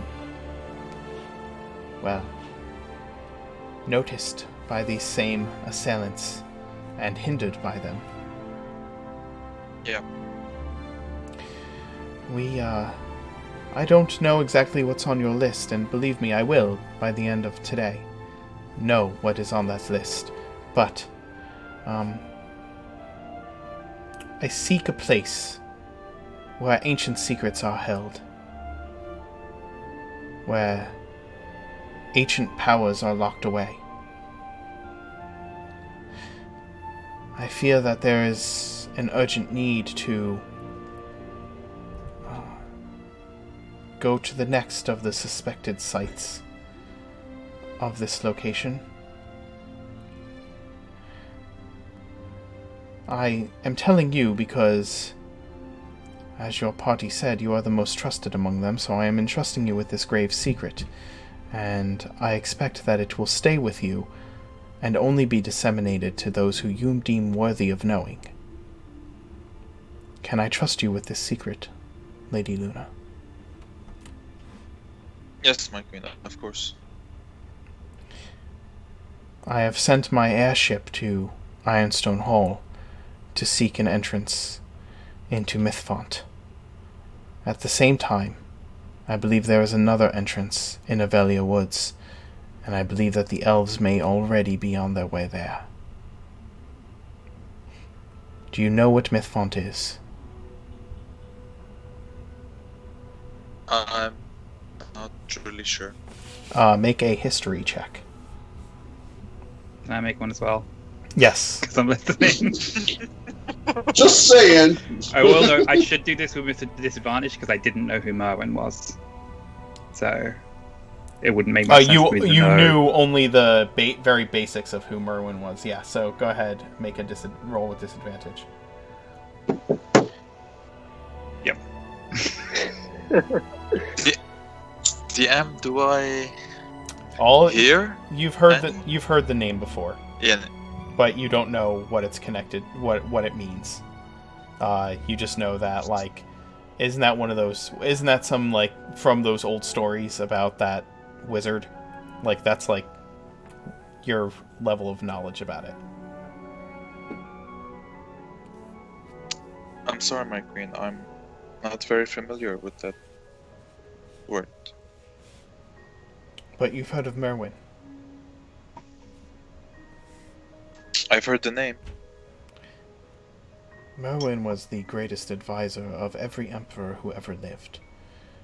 When the last emperor died, it is said that he locked away all of the emperor's secrets, along with all of the most powerful and dangerous things that Orden has seen, or many of them.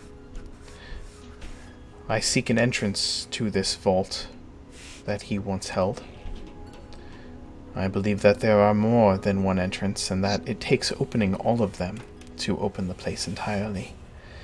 That is what I've been told. But I believe the elves are trying to gain access to one of these places. And I believe that it is because they seek to... From what my agents tell me, they want to retake all of Orden for their own and turn it into... well... turn the whole of Orden into the ancient forest.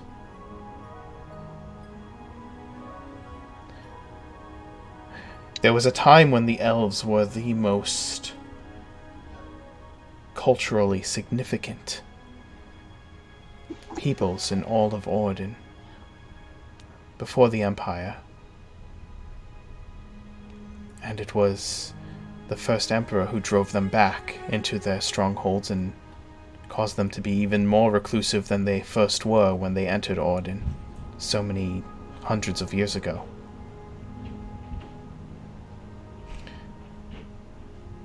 I believe they want it back now.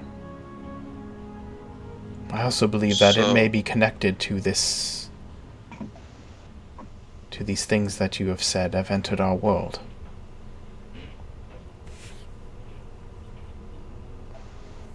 So you want us to gain you access to you want us to gain you access before the elves can. She smiles. I am asking you to do nothing for me, for you have already done much. What I am telling you is that if your items are as hard to find as your friend seems to think they are, that may be one place where some of those things may be found. I am sharing with you a secret that I have shared with no one else, except those agents who I have deployed. What you do with that information, I leave in your hands, Luna. Understand that this is an act of faith in you for saving my life.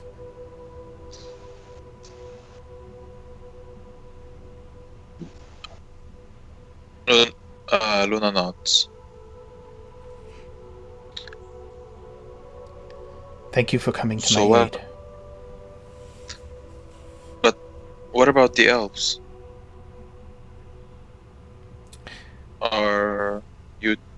Is somebody taking care of this problem? I am going to be dispatching men. Yes. I have agents there watching. I don't know what's going on, but Avelia Wood... Coriel Forest is their domain. And so if there is an entrance from there, it is very likely that they would find it before us. My agents have told me that there is a cabin there That was where Merwin retired to after the Emperor's death. To be clear, you meant Coriel or Avalia Wood? I meant Coriel. Out of character, I meant a Coriel. I may have Yeah. misspoken the first time. I apologize. Yeah, okay. Part of the reason that we came here was so that part of my entourage can sneak over to Coriel Forest and discover further if it truly has been found. It is my fear, and I'm sorry if I spoke in absolutes, for I am used to things happening in the way that I expect them to happen. I do not truly know if it has been discovered by the elves. It is my fear.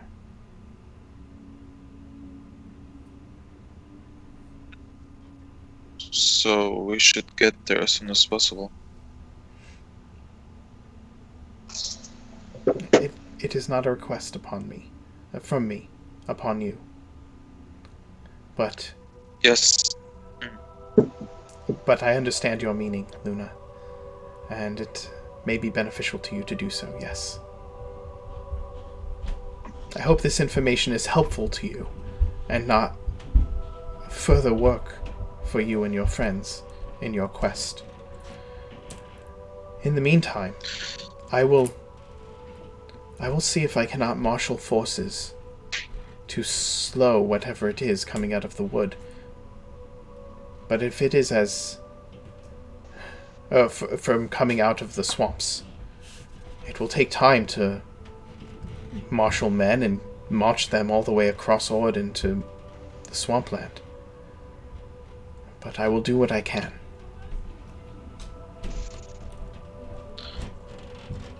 Actually, by helping us gather all the items we need,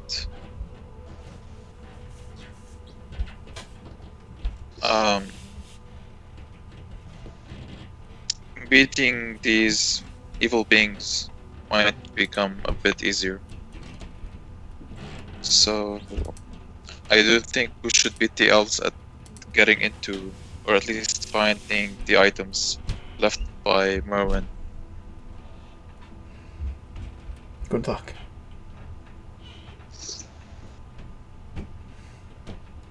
She said, Luna says thank you, and she bows. The queen smiles, and she says, "Please send me the Marquis. He is a comfort to me."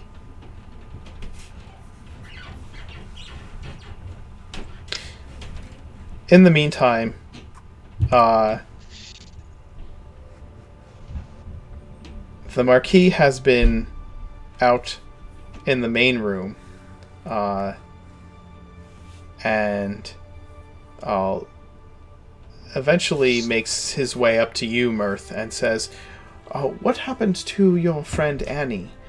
She had said she was from Ravenreach, and I would very much like to speak with one of my subjects." I actually have no idea. I was somewhat preoccupied with the books and the unconscious, the elves. Perhaps she had to go to the ladies' room? Perhaps you're right. Luna, your wisdom rolls are for... Just choices and character. Okay. He puts his hands behind his back and walks to the open window and just kind of stares out into the distance and says, "I wonder how they got in here." They had a mage with them. Perhaps they used some sort of magical transport up onto the windowsill, the ledge, and then blasted their way in there from there. He turns back to you and perks an eyebrow and says, "Oh, you may be right."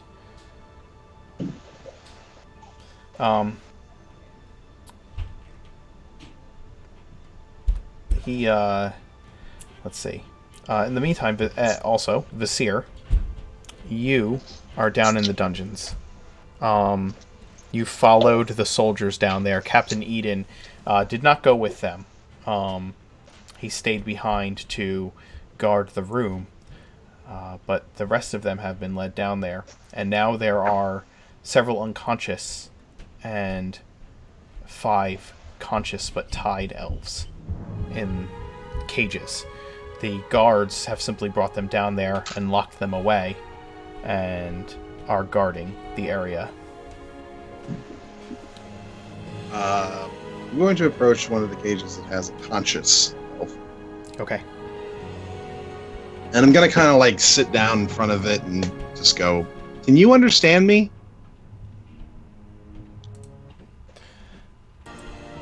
I of course understand your disgusting tongue. Oh, good. And it spits on the ground. I gotta be honest, I don't really understand you guys all that much. Why do you want to kill the queen so bad?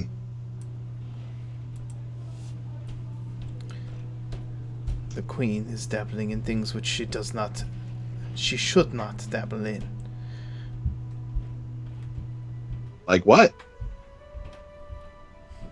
The elf just kind of smiles to himself and sits back. Look, I'm not here to get a bunch of information out of you about who you guys are and where the rest are, blah, blah, blah, blah, blah. I'm not an interrogator. I'm just a guy who wants to learn more about why you guys are so mad. I mean, to be driven to kill people, that's a lot. Our people made this land our own long before your empire was here. We were driven out, driven into the forests. We want our home back. The empire did terrible things to our people, and it is time for us to return and have what is ours. You guys live for a very long time, right? Elves, usually. Yes, we do. We have been patient. Us humans, we got maybe about like 60, 80 years on us, maybe, before, you know. And that's presuming, of course, that we don't get killed by a whole bunch of other stuff, which is always possible. I mean, dangerous world and all that. The people who did bad stuff to you in the Empire, they're not alive anymore. Some are. Really? Who? You think that merely one generation of men did this to us? I don't think it was a singular one. Wasn't the Empire around for like 1,000 years or something? Do you not understand that? Let me ask you something. If you saw a beautiful flower growing on the side of the road and you stepped on it, would it be a sad thing? Yeah. Imagine now a beautiful flower that is rare and that has grown for hundreds upon hundreds of years, and that thing was stepped on. Would it not be a greater destruction of beauty? Well, it depends on the perspective. I'd still think it was bad. I think somebody who's been around to watch it grow would probably think it's way worse. Each elf is like that flower that is around for hundreds of years.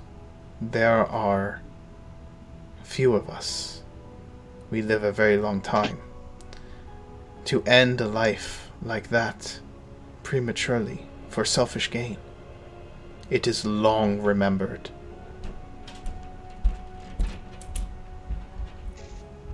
Imagine so. Did the Queen kill any of you guys? Her ancestors did. Can't really blame someone for what their ancestors did. She has the command and power that her ancestors have passed down to her. She should not have it anymore. She doesn't have near as much as they did. Well, with the whole, you know, every city being out for themselves sort of deal going on right now. As I said, we have been patient. And he stops saying anything after that. He just kind of sits back and smiles. I really wish that we could come to some sort of peaceful understanding or resolution. You guys want land back, then, you know, that can be negotiated for. I don't see why you need all of it. It's something that we can share. Elves are one thing. I'm a human. I roll around with a half-elf and a tiefling, and I'm still not 100% certain what Sarani is. And we get along just fine. I just don't understand why you guys can't do the same. I mean, murder's over hundreds of years ago. Sure, I can see you being mad about it, but none of the people who didn't do it. I just can't understand that. Maybe I never will. There's going to be a lot more death. There is. That I can agree with you upon. So you'd be willing to sacrifice yourselves over something that could be talked about? Something that could be peacefully resolved? You are naive, boy. Yeah, true. I'm also told that I'm pretty easily manipulated, but I don't know. Look, I'm only 18. Perhaps you are right. Perhaps if you get the keys to the cell and open it up and let us out, we can discuss this peacefully. Alright, you tried to kill us first, so that's... it's going to take a lot more than that to manipulate me, okay? I was going by your words. Well, I'm just going by what I've been told. I don't think that we're going to be able to solve anything here. I just want to understand why you guys are the way you are. Wanting to go to war over land that can be negotiated for. Wanting to go over war over a treaty. When you could just live with it. I just don't know how that's ever going to work out for anybody. Not just us, but yourselves. The amount of elves that have probably sacrificed themselves just to cause a little damage, just to kill some humans who probably have never met an elf before in their lives. Doesn't that seem kind of pointless? Not to me. I guess. I mean, thinking about it, there's a lot of things that I've killed that it wasn't really their fault that they were like that. It's just they had to hurt me because of other things happening. So I had to defend myself. So I guess you kind of probably see this as defending yourself to a degree?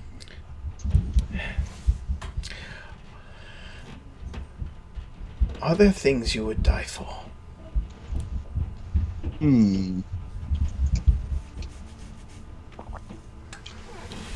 I'd die for my brother. And probably anybody in my traveling party. Most of them. Are there... Are there things you believe in that you would die to uphold? Ideals. Truths. I don't really hold to anyone particular. Other than everybody deserves to have a fair shot. Then you cannot understand. Can't protect themselves. Then you cannot understand. Okay. What are your values that you die for?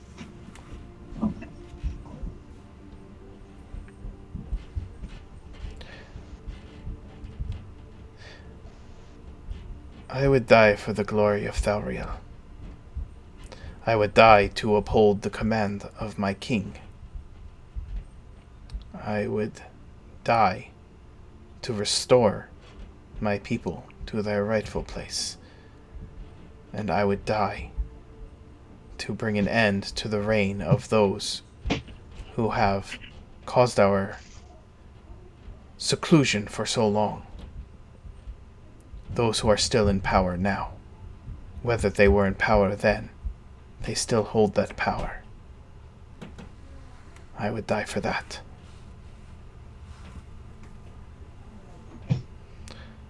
The part about that doesn't make sense to me is how much value you have in you as a member of your people, but how little value you have in your own life individually. It's not just that you're sacrificing yourself. You could die for nothing.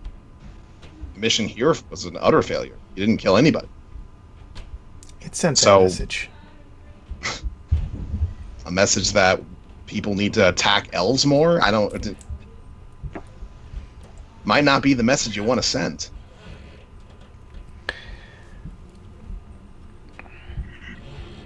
You died for things that you have no idea whether or not they'd come to fruition. Whether or not you even are doing the right thing towards that. There's a difference between dying for something you believe in and dying for something that wouldn't even happen, or dying for something that's entirely unnecessary. I would die to protect you guys if I just saw you on the road being attacked by a big old beast. I'd be fine with that. I don't know why you would die for something that you don't even know if it's even going to work.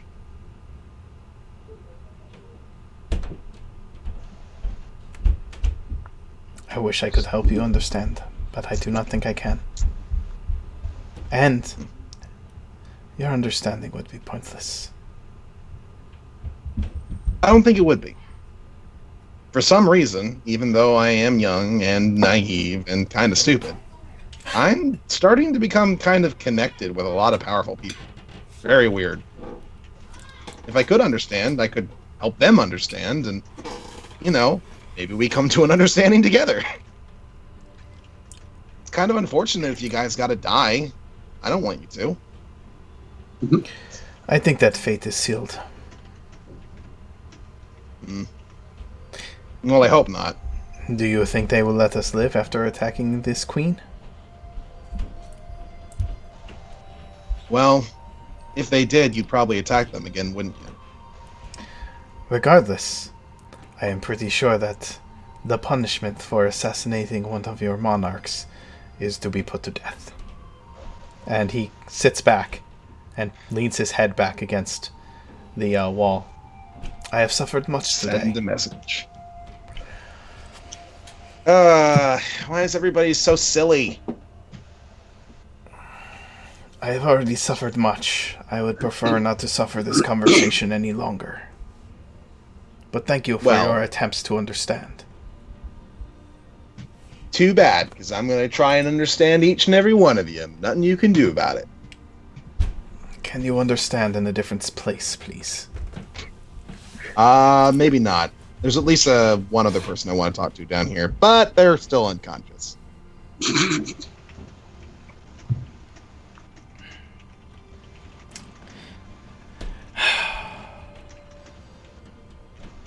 He folds his arms and closes his eyes and leans his head back against the wall.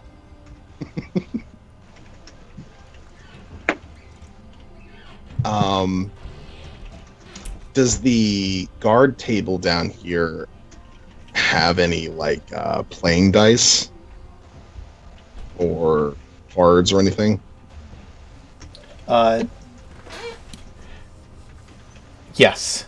Also, Mirth, despite the fact that the map of the room has books in it, there are no books in this room. No, okay. Yeah, it's just like that for it's map only like that because it was the closest map that we could get.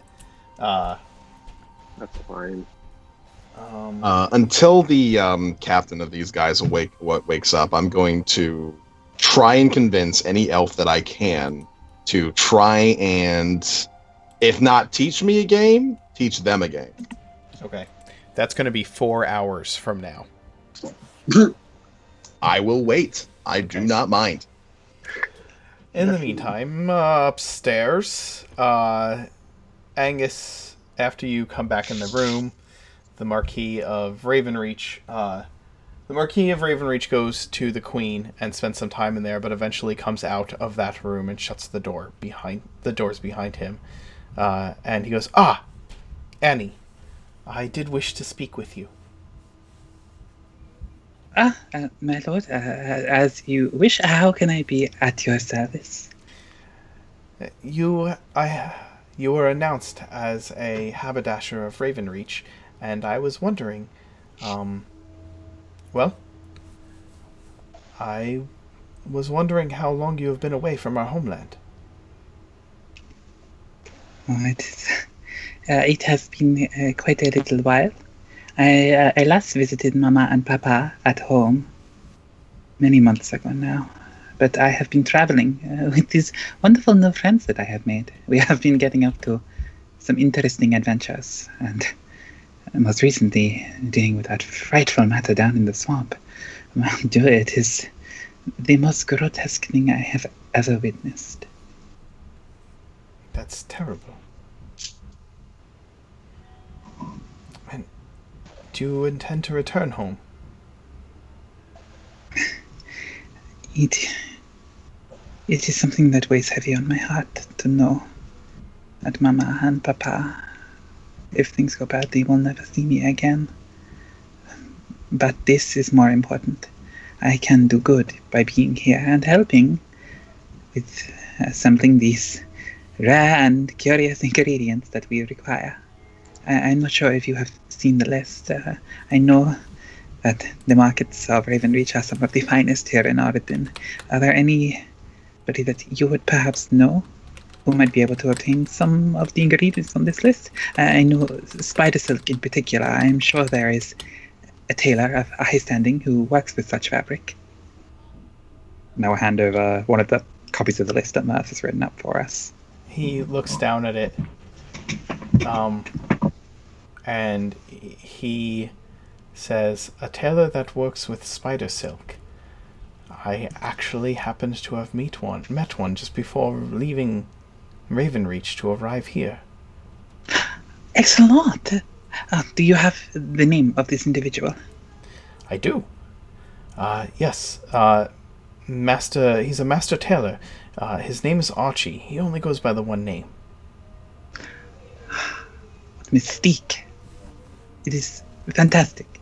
Thank you ever so much. I suppose we have several leads that we need to follow up on, but it may be that I will return home sooner than I had thought, which I will definitely be looking forward to. Well, and I'm going to roll deception, because there is no place on this earth I'm supposed to go less than Raven. Go ahead and make a deception roll. Oh boy. Hey. The Marquis smiles Hey. and says, "As I said before, if you and your fellows return or ever find yourselves in Ravenreach, consider yourselves to have a friend there. A friend that walks the halls of Castle Cora. A friend who,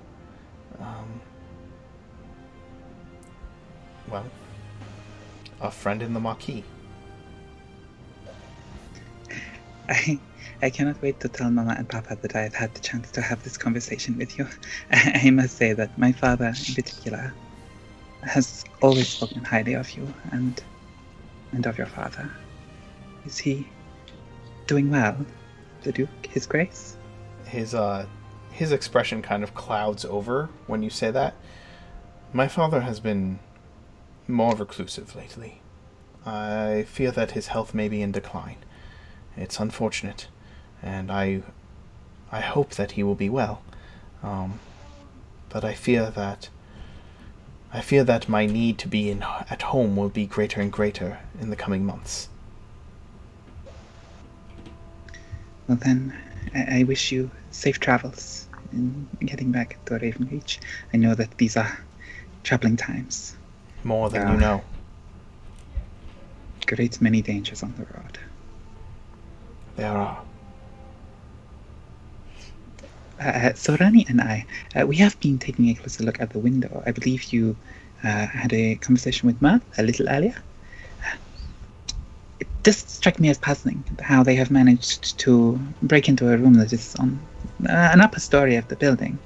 It Me is as possible well. that they use magic, but I cannot see how they would have done so and caught us by surprise. Normally there is some kind of light show when magic of that scale is in use. It's true. Do you have The Queen any had, ideas specifically? The Queen, if I recall, had seen something out the window before the blast occurred. Perhaps she could enlighten us upon about what had happened. I fear that we have troubled her enough for today. She has had a very trying time, and I'm sure that she would want one of her closest friends to be by her side. Perhaps you should be the one to ask her. Leave it to me, dear lady. And Thank you ever so much for your time, Lord. thank you for yours. And he turns and he bids you farewell, and he turns. I should attend to the Queen myself. And he heads back towards her quarters. And Annie, with quite decorum, walks over to the window, sort of leans heavily out of it, and just sighs out, "Fuck." I think that's a perfect place to end it, is with you leaning out the window saying that. And we'll pick it up next week. Kind of At work. 1. What's that? At 1 o'clock next At Tuesday. 1 o'clock. I hope you enjoyed the show out there. I hope all of you enjoyed the game. We'd like to take this time now to kind of do some affirming of everybody's role playing and enjoying and appreciating what each person brings to the table. So I'm just gonna start that off by saying, hey Alex, what was your favorite Vasir moment tonight? Honestly, it's a very simple thing where the Queen was asking who is the most trusted person, and Vasir was right here in the room, and he said Luna. Starts immediately walking like full speed this way, and then Mirth is like me, and he just immediately runs all the way back, not Mirth, and then starts running back. Not Nor? these two. The other one. Nor, how about you? Favorite Vasir The whole moment? conversation. Yeah, the whole conversation with the elf. Excellent. How about for you? Kim? Favorite Vasir moment? Workout session in the Queen's court. David? Favorite Vasir moment tonight? I genuinely love that I was like, how do we explain linguistic ambiguities to Sorani? And Vasir was like, oh, I know, I'll teach him evolution. That's simpler. That, and then I also loved during the fight that you just gave these quick, simple, direct orders, and it was so like just crammed together with like the energy that Vasir has that it genuinely took me a few seconds to go like, what did he ask me to do? Because it was just like, Annie, The one Captain, that I gave to you and the captain was somewhat confusing because I said Captain, Annie, Captain. So- I didn't even get a command. He doesn't care about me. For you, Rick? Would you have obeyed him if he did? Hell no. Exactly. There's no point. Mine was actually when the conversation with the Queen started, and Vasir's just like, okay, look, we're fucked, and we need help. Yeah. just Hi, no, okay, you're the Queen. We're cool. Like, just like, okay, like he's ordering a pizza or something. Like he just sat down and was like, all right, here's the deal. And everybody's like, not Vasir, not. not I'm how surprised. this works. I'm surprised it's that and not him like looking at the marquee and the Queen being like, "You two would be so cute." Yeah, that was gonna be mine, actually. I knew that was going to be somebody's, but no, it was just the fact that there's all this pomp and circumstance that Mark built up, and then Vizier just sits down and goes, spreads his legs, leans in, and goes, "All right, so here's the deal." Yep, exactly. As a general rule in D&D, meeting nobility is always hilarious because there's almost never an adventuring party that's equipped to actually know what the social decorum is and what you should say and when you should speak and if you should stand or sit. Only if they have like a noble background, which very few people take. By the way, David, did you watch last week's episode of the Dance Macabre? I did, but my sleep pattern's been like completely all over the place. So I think like bits of it I've just like blanked out of my memory because I was talking to Theo yesterday in the chat. And I was like, I don't remember that happening. They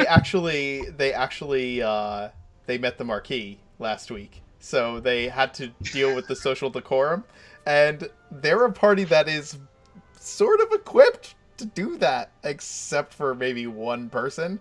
It was an interesting time. You should watch. Anybody out there should watch. What's fun about the Dance Macabre is that they're a very politic-y group because they're part of like a secret society, so that's like baked into the concept is you've got to be aware of like what you say and not just saying the first thing that pops into your head, like, oh hey, you two look like you'd be a cute couple. Yeah. Dio said her favorite Vizier moment was exactly what you said, the you two look cute together moment. And honestly, I think that there's Vizier comes out a lot, even in small things, but I think Vizier giving orders in that moment of combat, like his first instinct is, I'm going to save the queen, and then he puts her down, and like, now I'm going to go punch these guys, and now I'm going to tell everybody who they should punch. Like, there were multiple different versions of Vizier in that fight, I think, coming out, like different aspects of Vizier's personality. I was waiting for the arms to come out, but they did not need to. All right, Nor. I only have 7 key points. I know. Nor, favorite Luna moment. I'm not sure for this session, honestly. Okay, we'll think about it, and we'll go around, and maybe something somebody says will inspire you. Alex, what was your favorite Luna moment? Probably her like maintaining the most amount of professionalism out of all of us in regards to the queen, especially in the room out post fight when she's trying to have like a calm and like productive conversation with her, even though she knows that somebody's out there listening in, probably presumes it's Angus, and then like calmly telling Serrani like, "You just wait outside. You'll be right there. Anything happens, I'm in. It's fine.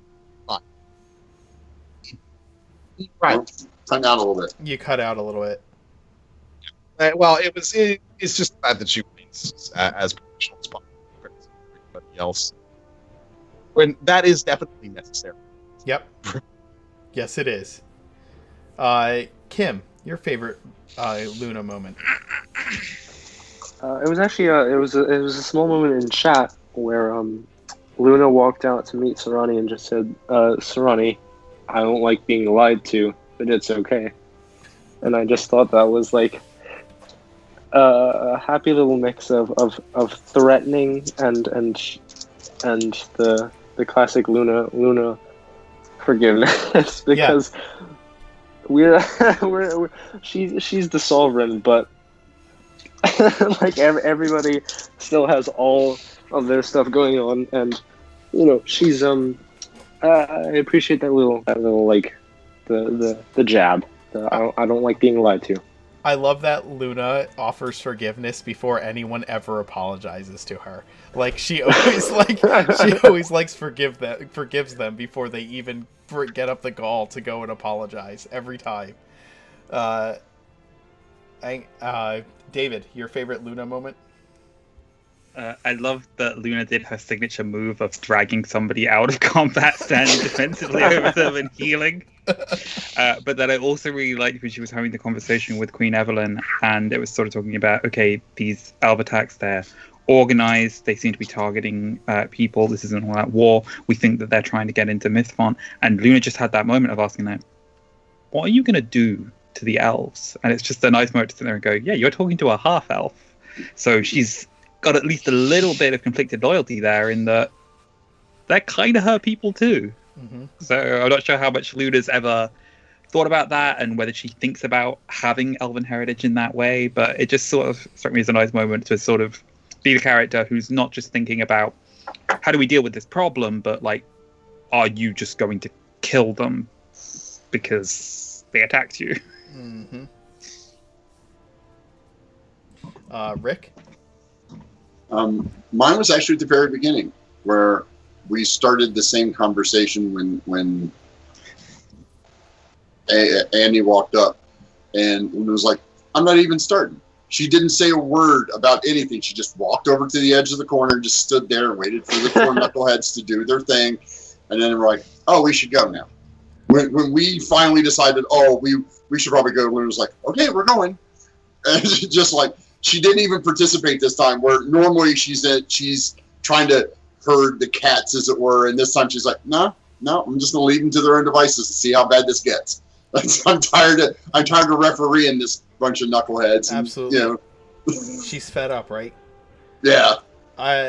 Dio's favorite Luna moment was trying to explain Angus Annie to the Queen. I also want to say, chat out there, if you are lurking, if you're hanging out, if you've been watching the stream, if anybody out there, Brian, Dinu, Redley, Sir Bowie, Thorium, if any of you have anything, feel free to throw it out there. Show the players love. Just encourage their role playing. Let us know what it is you enjoy about each character and what you enjoy about the show in general. We wanna encourage them to keep role playing. So we like to hear from you guys. All right. For me, my favorite Luna thing tonight is absolutely the fact that she, even though she's like fed up with the actions of her guys, they're still her guys. Like, she's kind of fed up and done with it, but she didn't walk away. She didn't leave them alone. You guys went in there. She was like, Vasir, you go ahead and you tell them what's going on. You talk to them. Like, she still has all of your backs all of the time. Sure, I encourage role playing. Oh my God, Bowie. I don't know, Nor. Did that inspire anything in you that made you think about something you enjoyed about playing Luna tonight? I was actually surprised that David got that about the conversation with the Queen. Yeah. About being a half-elf, and a bit worried about what's gonna happen to the elves. So I'll leave something after the stream. Okay. To talk about. Sure. All right, Kim, favorite mirth moment for you, or a mirth moment that stood out in your mind tonight? Man, combat was good. He is he's nasty effective in combat as well. I think my favorite moment has got to be the command. I just love that spell, and the you have to condense so much different stuff into a single word and have it work. And I just the book is one of my favorite recurring things now with the goblin book. And yeah, I just have fun doing what I can to just stick my hand in a combat and just kind of stir it around and fuck it up. Dude, you made that combat so much easier for the party than it ever would have been if you weren't there. And you didn't do a lot of damage, but man, like, every spell you cast effectively controlled the battlefield. It was pretty impressive. Alex, favorite mirth moment tonight? I think it probably had to do with this.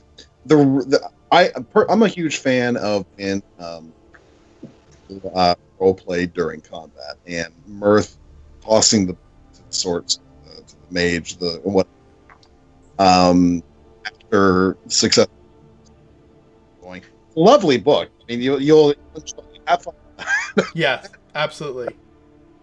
Love things like that. Those are always extremely good because it's a lot of, like, intense confidence. When You're cutting out. We can't hear you right now. God damn it! Nope, it's just that's described in that sort of interaction. When everybody could die in it. That everyone's right. You're so confident. That's the he's not looking at the screen either. No. We can't hear a word you're saying. I don't know what's going on. Something Really going on weird. with your mic. It was Something's working gotta be fine going on with during your the mic. session. Yeah, all the way up until we started doing this. All of a sudden, now that we're giving the affirmations, it's just gone. I don't know. It's got to be something. Well, it was all. I think the microphone has had enough got- of Vasir's bullshit for the night, so it's got. See if you can figure it out. Nor, favorite mirth or a mirth moment that stands out for you or stood out in your mind. Something that. Well, combat was awesome. How he controlled everything and possibly ruined all your plans. That's one. Every time. When he threw the book, that was awesome. That's such a mirth moment.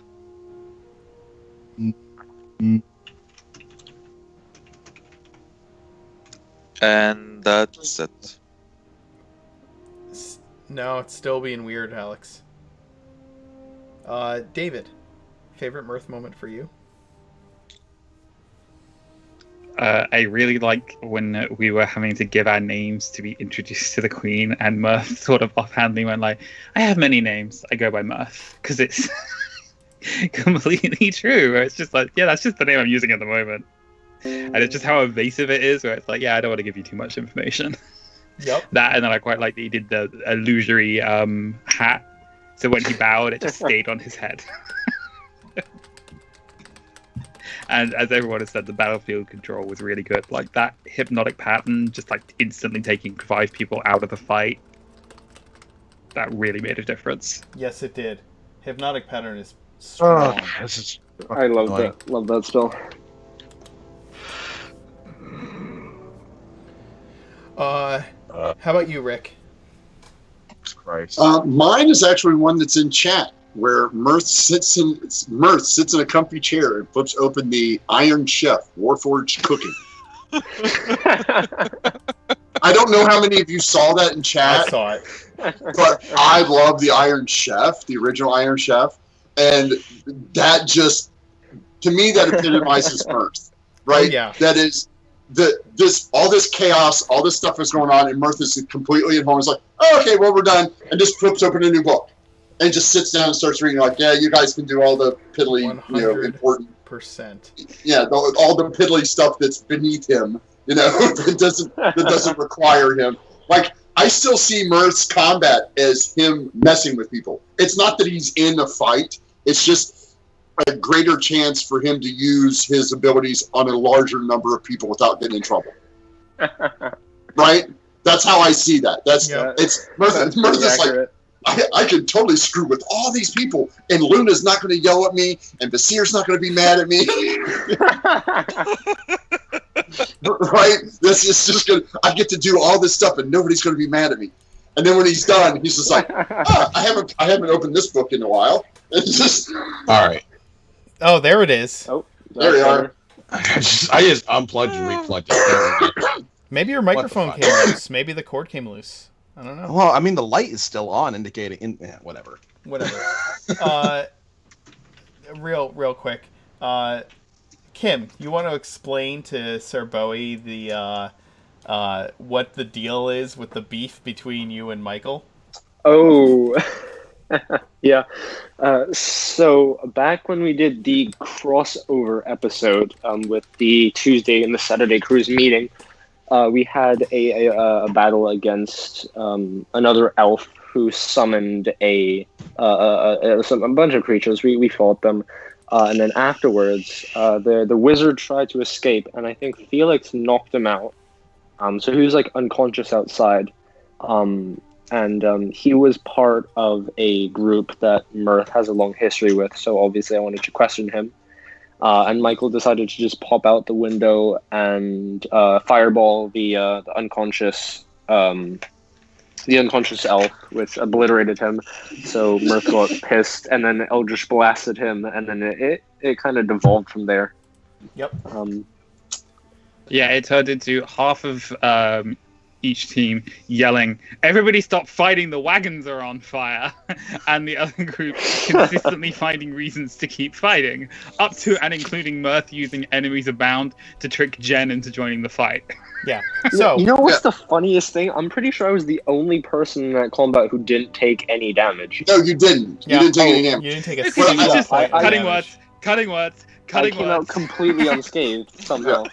Well, to be Jen fair, missed me Vasir 4 didn't take times any on the damage floor. either, but it was really annoying just to have to go through that. Yeah, No. I will tell you that if you have not gotten a chance to watch the insanity that is the 2 crossover episodes, go watch them. They are Yeah. absurd. Fast forward to the fight between us and the elves because we pretty much just hosed those guys. Oh, yeah. The personalities Oh, of Mirth yeah. and Michael should never be in the same vicinity. Yeah, you get to see Michael's most successful sexual escapade with Sirani. Yeah. Yeah, that's true. Also, I will say this. If Mirth and Michael actually got along, bad shit would happen in Oregon. It would be Suddenly really, the campaign really bad. becomes about stopping them. Yes, they become the big bads, and everybody has to team up to stop them because they would literally scheme their way into emperorship, like co-owning the world. Whatever. Scheming, it's fine. They can do that. As long as they're not trying to do it violently, you know? Where Then are again, we with at? Michael, fireballs abound. We are on Fireballs Angus. abound. David, your We're on favorite Angus. Angus moment. Who? Just a little character moment I quite liked was that Luna was really mad at Angus after last session.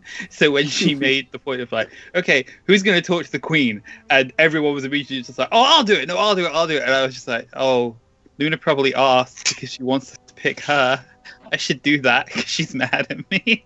And then sort of like, can you help me with my makeup? Just try to like patch things over a little bit. But just being like, you have skills and I appreciate them. Please help. How about for you, Alex? Favorite Angus Uh, moment?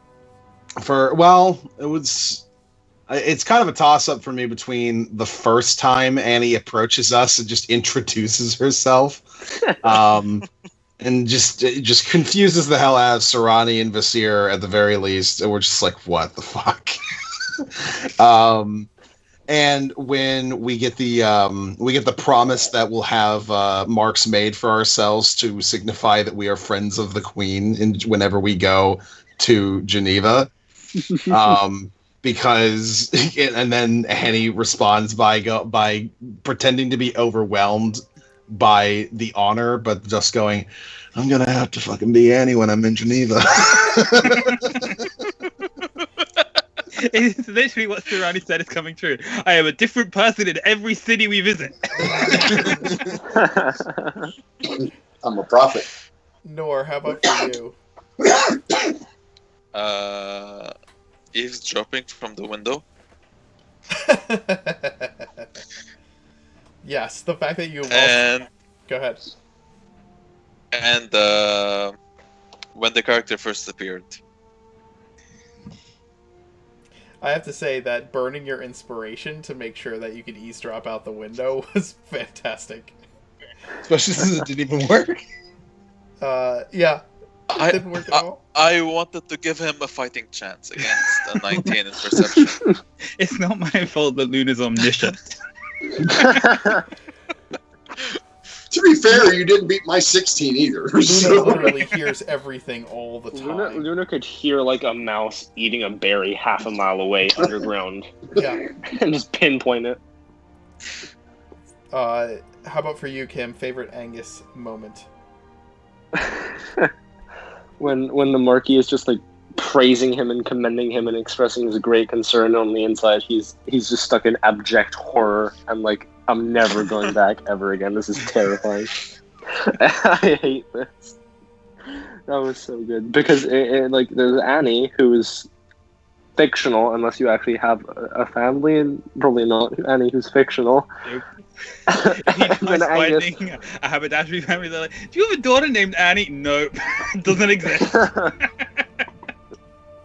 like Cinderella, but there's no Cinderella, and he just goes around shoving the glass slipper onto people. But yeah, I really liked that. The Marquis was like just commending him, and then he's just horrified the whole time. Yep. Sarani? Or Sir Rick? Yeah, that's okay. I get Mine so was actually, used to calling everybody by their character names. It's like hard to break out of it. I do it a lot too. Mine was actually the scimitar moment where she grabs the scimitar, goes, she catches it and definitely twirls it around and goes, I don't know what this does. Here. I had to double Proceeds. check because I was like, I'm pretty sure it's a martial weapon, so I can't use it. I So don't you're- slash with things, I stab with them. But you rolled such a great dexterity check. You like, I just see you catching it as he throws it to you. And you're going, you're doing like the Indiana Jones, like twirling around, holding it, and then you go. When you stab with your dagger, you do like you did like 20 points of damage with your dagger. You're like, I can't use this, but that was his spleen, right? I'm like, somebody just walks over and goes, "Yeah, fine, get that here." Whatever. That's and the Annie persona for me is just another reason to love role playing with David and watching David role play because you're so good at it. Yeah. The improv and the characterizations of everyone that you pick is just phenomenal. I can't get enough of it. I took the active feat. I'm gonna use it. God damn it! I have to say, and this is going to be an awful reflection upon me, but my favorite thing today actually happened in the Twitch chat, and that is I realized for the first time that Declan Avaford Blythe's initials are Dab. Just now? Just now! Just now? Wow! That was the first thing I whined about when he introduced that persona. I must have forgotten. Like, I must have Oh my known God. and then forgotten and then been reminded of Repressed the that memory because that that there's was the nothing case. else I can figure out because that was Angus just... has not gone one session with Declan without mentioning, like, I hold out my initial signet ring. Like, Yeah. yes, I'm Declan Aberford, but lie. I feel like I had to, like, know, but just forgot. Because when it was mentioned, I was like, oh my god, that's awful. What the hell is going on? I have such an aversion to that your brain just blanks out those initials. This word is just not part of your mental capacity. It's just It explains why you don't know where the emote came from. You just block out anything to do with the deck. I don't know what you're talking about. Selective amnesia. Total amnesia. Oh my god. Just check the message that Diaz just posted. Does that just look blank for you? Yes. Dead memes do not register in my mind anymore. Alright, Rick, your favorite Sarani moment? being the first one to realize that Angus should probably just use the persona he already has instead of trying to invent new shit because he already knows who those people are. And it became an entire revelation to the entire party where they all go, oh yeah, that's not really a bad idea. Basir was like, no, but they could be dead. Well, how long have they been dead, Basir? Like, Sarani didn't, so I know, but Sarani didn't catch any of that because he doesn't understand it. But I'm like, some of his personas have been dead for thousands of years. They could be like a couple hundred years. I don't think if I had rolled one of them who actually was a woman, I might have done that. But I have Derek in my head, and he is a dwarf, so he can't help. Yeah, I just love the fact that I said that, and David's face went, "Oh yeah, I could probably do that." Yeah, the look on your face was fantastic. Yeah, the price of admission today for Sarani. I actually Yeah, originally it's thought not that's where reason you it were is getting all these over the, personas from. we didn't know for sure if Felix had given the names of our group to Queen Evidence. If they were expecting somebody called Angus to show up, and I was just like, Oh my how do I make God. that work? Okay, I'm Anne Gus. And But I Gus. go by Annie, so it's not immediately obvious. Oh, God. Madame Gus. Matt Gus. Nor, your camera does not want to behave. I've fixed it like 80 times, and it's just like, nope, we're gonna keep changing size. So I'm just done with it for tonight. This is what it feels like to be Luna. All right, guys. Favorite DM moment for tonight, or a DM moment that stood out, or something that stood out to you. Have we done Serrani? Have we I not done think we Serrani? missed No, we didn't do Serrani. Serrani. Oh my No, gosh, no. Rick. Favorite Rick I did, Alex. Serrani. Alex, favorite Rick moment. Favorite Rick moment. Well, first off, can you hear me? I can hear Yes. Yeah. Okay, good. I wasn't entirely you. Sorry, certain. the whole dab thing just completely threw me off, and now I'm just I've lost all control of my mind. My mental faculties are in the trash. I love how quick to just murder Serrani is. we have prisoners, and he's like, we don't take prisoners. I'm going over, kill. I'm just stabbing one of them straight in the neck. I'm Walk just- down the line. I was like, I step in and grapple the mage, and then Rick just starts going, have you made it obvious that you're trying to take him prisoner? And I was like, I know where this is going. I I'm eviscerate about to him. murder a bitch. He is very quick to murder. For someone who doesn't want to be seen as dangerous, he's very quick to stab people. No, you said I shouldn't appear to be dangerous to the general populace. That's all you. See, now my camera did it, and that has nothing to do with me. Yeah, Pat said that it has to do with your if your camera quality like deteriorates in Skype for one reason or another, like if your internet, or if it's due to your internet or whatever, then it's gonna change the it's gonna change on our I'm screen. at 200. My internet shouldn't. I'm at 200 megs. Well, then maybe it's mine. Might be yours because I know it's not mine because I'm paying. I can't get fiber because they won't because the apartment building's not wired for it. I don't know if it's mine either. It could just be my machine because Yes. I need to upgrade the system. Nor, what was your favorite Serrani moment this evening? Going from Luna as the sovereign, she's always right, etc., to maybe lying to her, which was new. A habit he So should we'll be see. picking up. So we'll see where that will take us. And she was not forgiving him by saying it's okay. That was not what I meant. Ah, Ooh. And And Sarandi didn't acknowledge her when she said it either. He kept standing there. So we'll see where this goes. go ahead. you cut out. I said Sarani didn't acknowledge. If you notice, Sarani didn't acknowledge you when you said it. Yeah. So we'll see where this goes.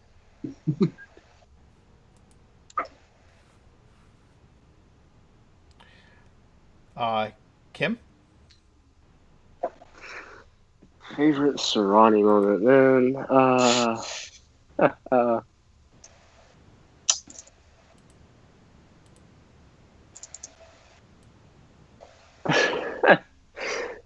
Just asking the queen, hey, you want all your competition slaughtered? Is that why we're here? We can do that.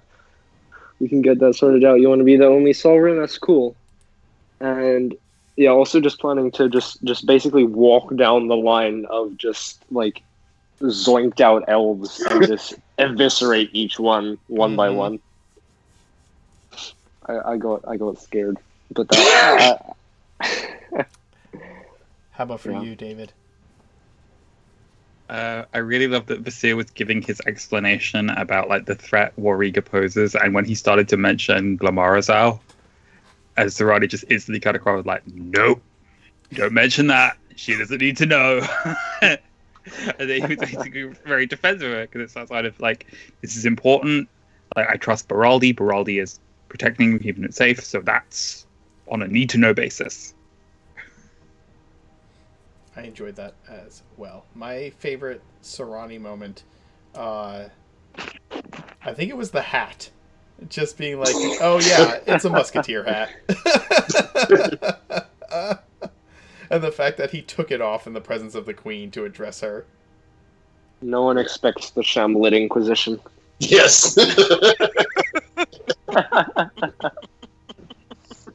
Yeah. To be fair, that's like literally true because everywhere Sarani goes, people are like, "What the hell is that?"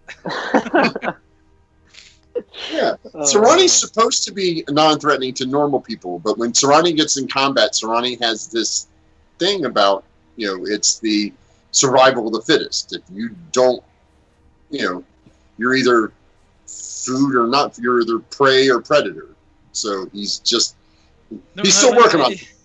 You're like this cute little shrub, green vine man. And it's like, oh, well, that's a little bit weird to look at. But then you get into combat and suddenly you're just like waving tendrils everywhere and there's like wasps pouring out of you. Oh, yeah. It's like, I'm getting away from that. He literally looks like an angry hornet's nest that has come to life. And yeah, it looks like part of the swamp got up and got pissed and decided to chase you down. He is literally Poison Ivy's wet dream. Like, that is the type of monster he is. All right. So, Favorite DM moment. Yeah, DM moments or DM things that stood out to you. Alex, you got anything today? I'm trying to think. Like, I think you've done a decent job at indicating the mentality of a zealot, as far as the elves are concerned. I always get very annoyed whenever there's like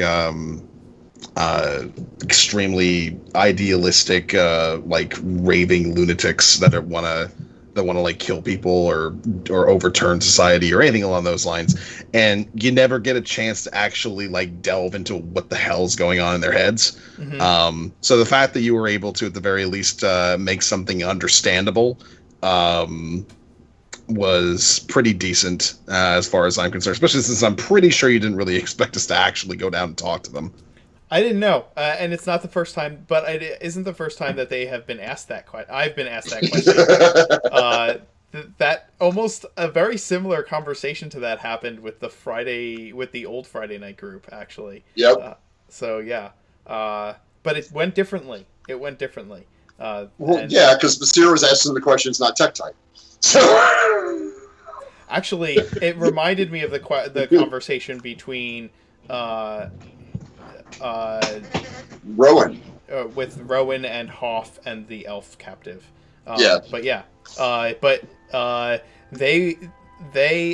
had the same mindset of, isn't there some way we can work this out? But the difference was, Vasir's mindset was, I don't understand why we can't work this out. I don't think that we're going to solve this, but I really want to understand where you're coming from. Whereas Rowan was like, me, some random artificer on the ship, and you, who is a random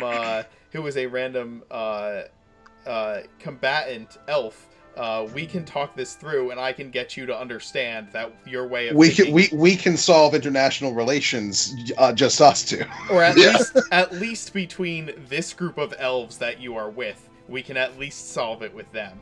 And I think that Vasir was like naive enough to want to figure that out, but then also coming to the realization, like, I'm not going to change your mind, am I? Like, this is, you're willing to die for this. I doubt that I'm going to be able to get you to not want to do that if you're willing that hardcore about what you're thinking, right? Right. How about you? How about you, Nor? Anything stood out to you tonight?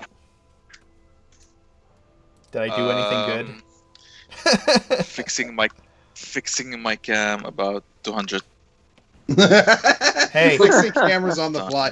Lots of technical issues that you've been dealing with today. If I can't DM a game, at least I know I can resize a camera.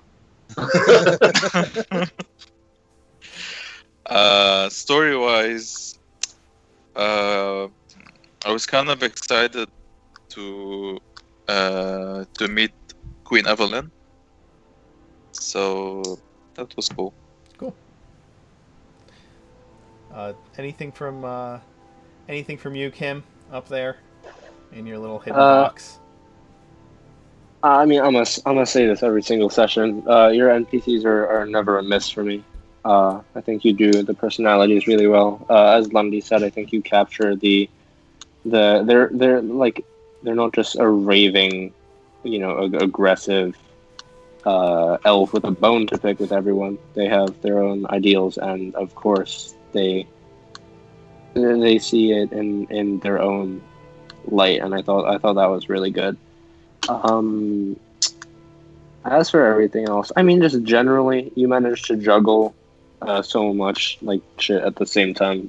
That's crazy to me. I don't think I could ever do that. But yeah, all props to you. Thanks, man. I appreciate that. Anything stand out to you tonight, David?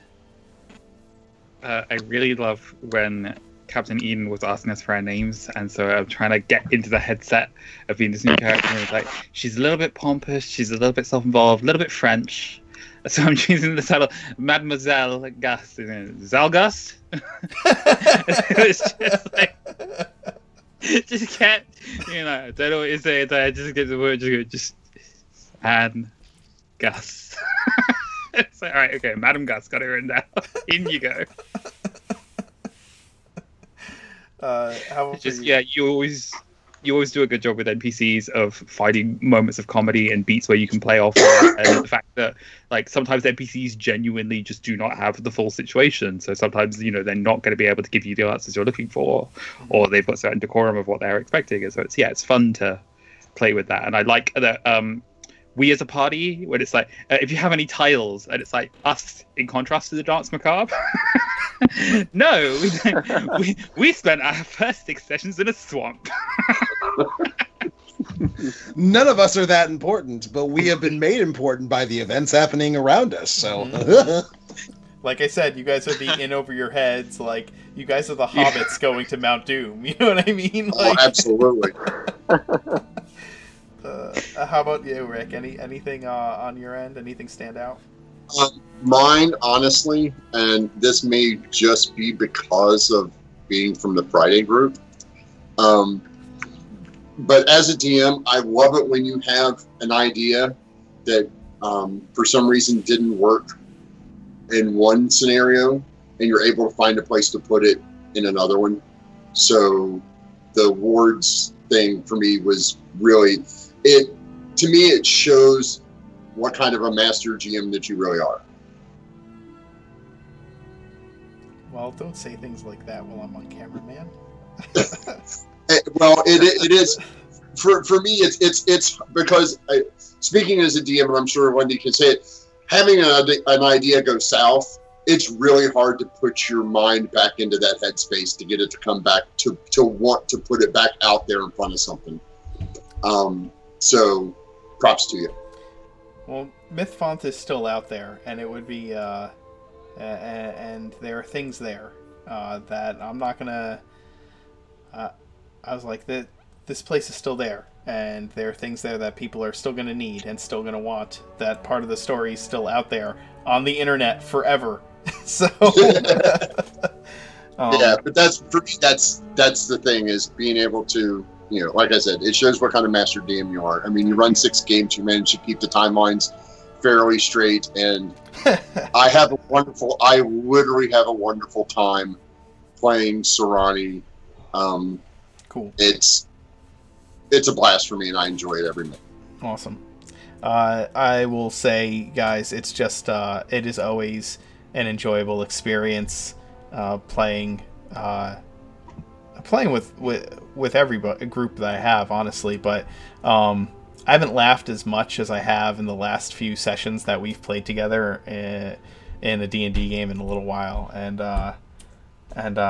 man, I really enjoy that. We have a lot of fun here, and there's some serious shit that your characters are dealing with, like we said, way in over your head type stuff, and yet in the midst of all that, there's both there are moments of seriousness and there are moments of levity, and I really enjoy that about this group. It's fantastic.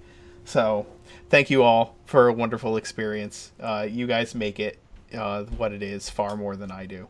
I just facilitate your ability to make your characters come to life. So, with all that, Bowie, I will definitely check that out. I'm gonna save that link, Pat, and if it'll let me. Actually, Pat, just send it to me on Discord so that I have it there, because it's being stupid here. Anyway, everybody, thank you for watching. We're going to go raid the Nat 30s. I'm going to get that set up, and stick around. Yeah. If you're watching on YouTube, don't forget to like, subscribe, hit that notification bell, and share so everyone can watch the antics. Woo! And right. Can I give myself a little shout out? Yeah, absolutely. Loophole King. Go see him. I would like to thank my very first subscriber, David, Dark Dreamer. Thank you so much. I hit affiliate. Our channel hit affiliate Sunday night. I want to thank everyone who shows up and watches Sunday night, and all of you who play. It is fantastic. I am picking up the small box of D&D minis to raffle off on the next. So I should have it. We should do the raffle at the beginning of the next What Lies Ahead stream. And join me and Lundy tomorrow at 10 p.m. Eastern Time for DMs After Dark, where us and Izzy from Nat 30 will have some more DMs, and we will do a DM roundtable where we talk about things that affect Dungeon Masters and Game Masters from any game. So check us out, and don't forget, we're still trying to set up. Mark, you still have? Do you have anything more for the charity event? Nothing new for the charity event. We are just doing the charity event on August 15th. We are going to be supporting the Trevor Project. I will be getting that panel up and running this week, and we will begin to give them our money and support that. Support them. They are an awesome organization that helps support the mental health and well-being of people in the LGBTQ community, and so we want to do that as well. And other than that, all we have going on is that this raid's going to happen whether we want it to or not in 4 seconds. 3, 2, we'll see y'all later.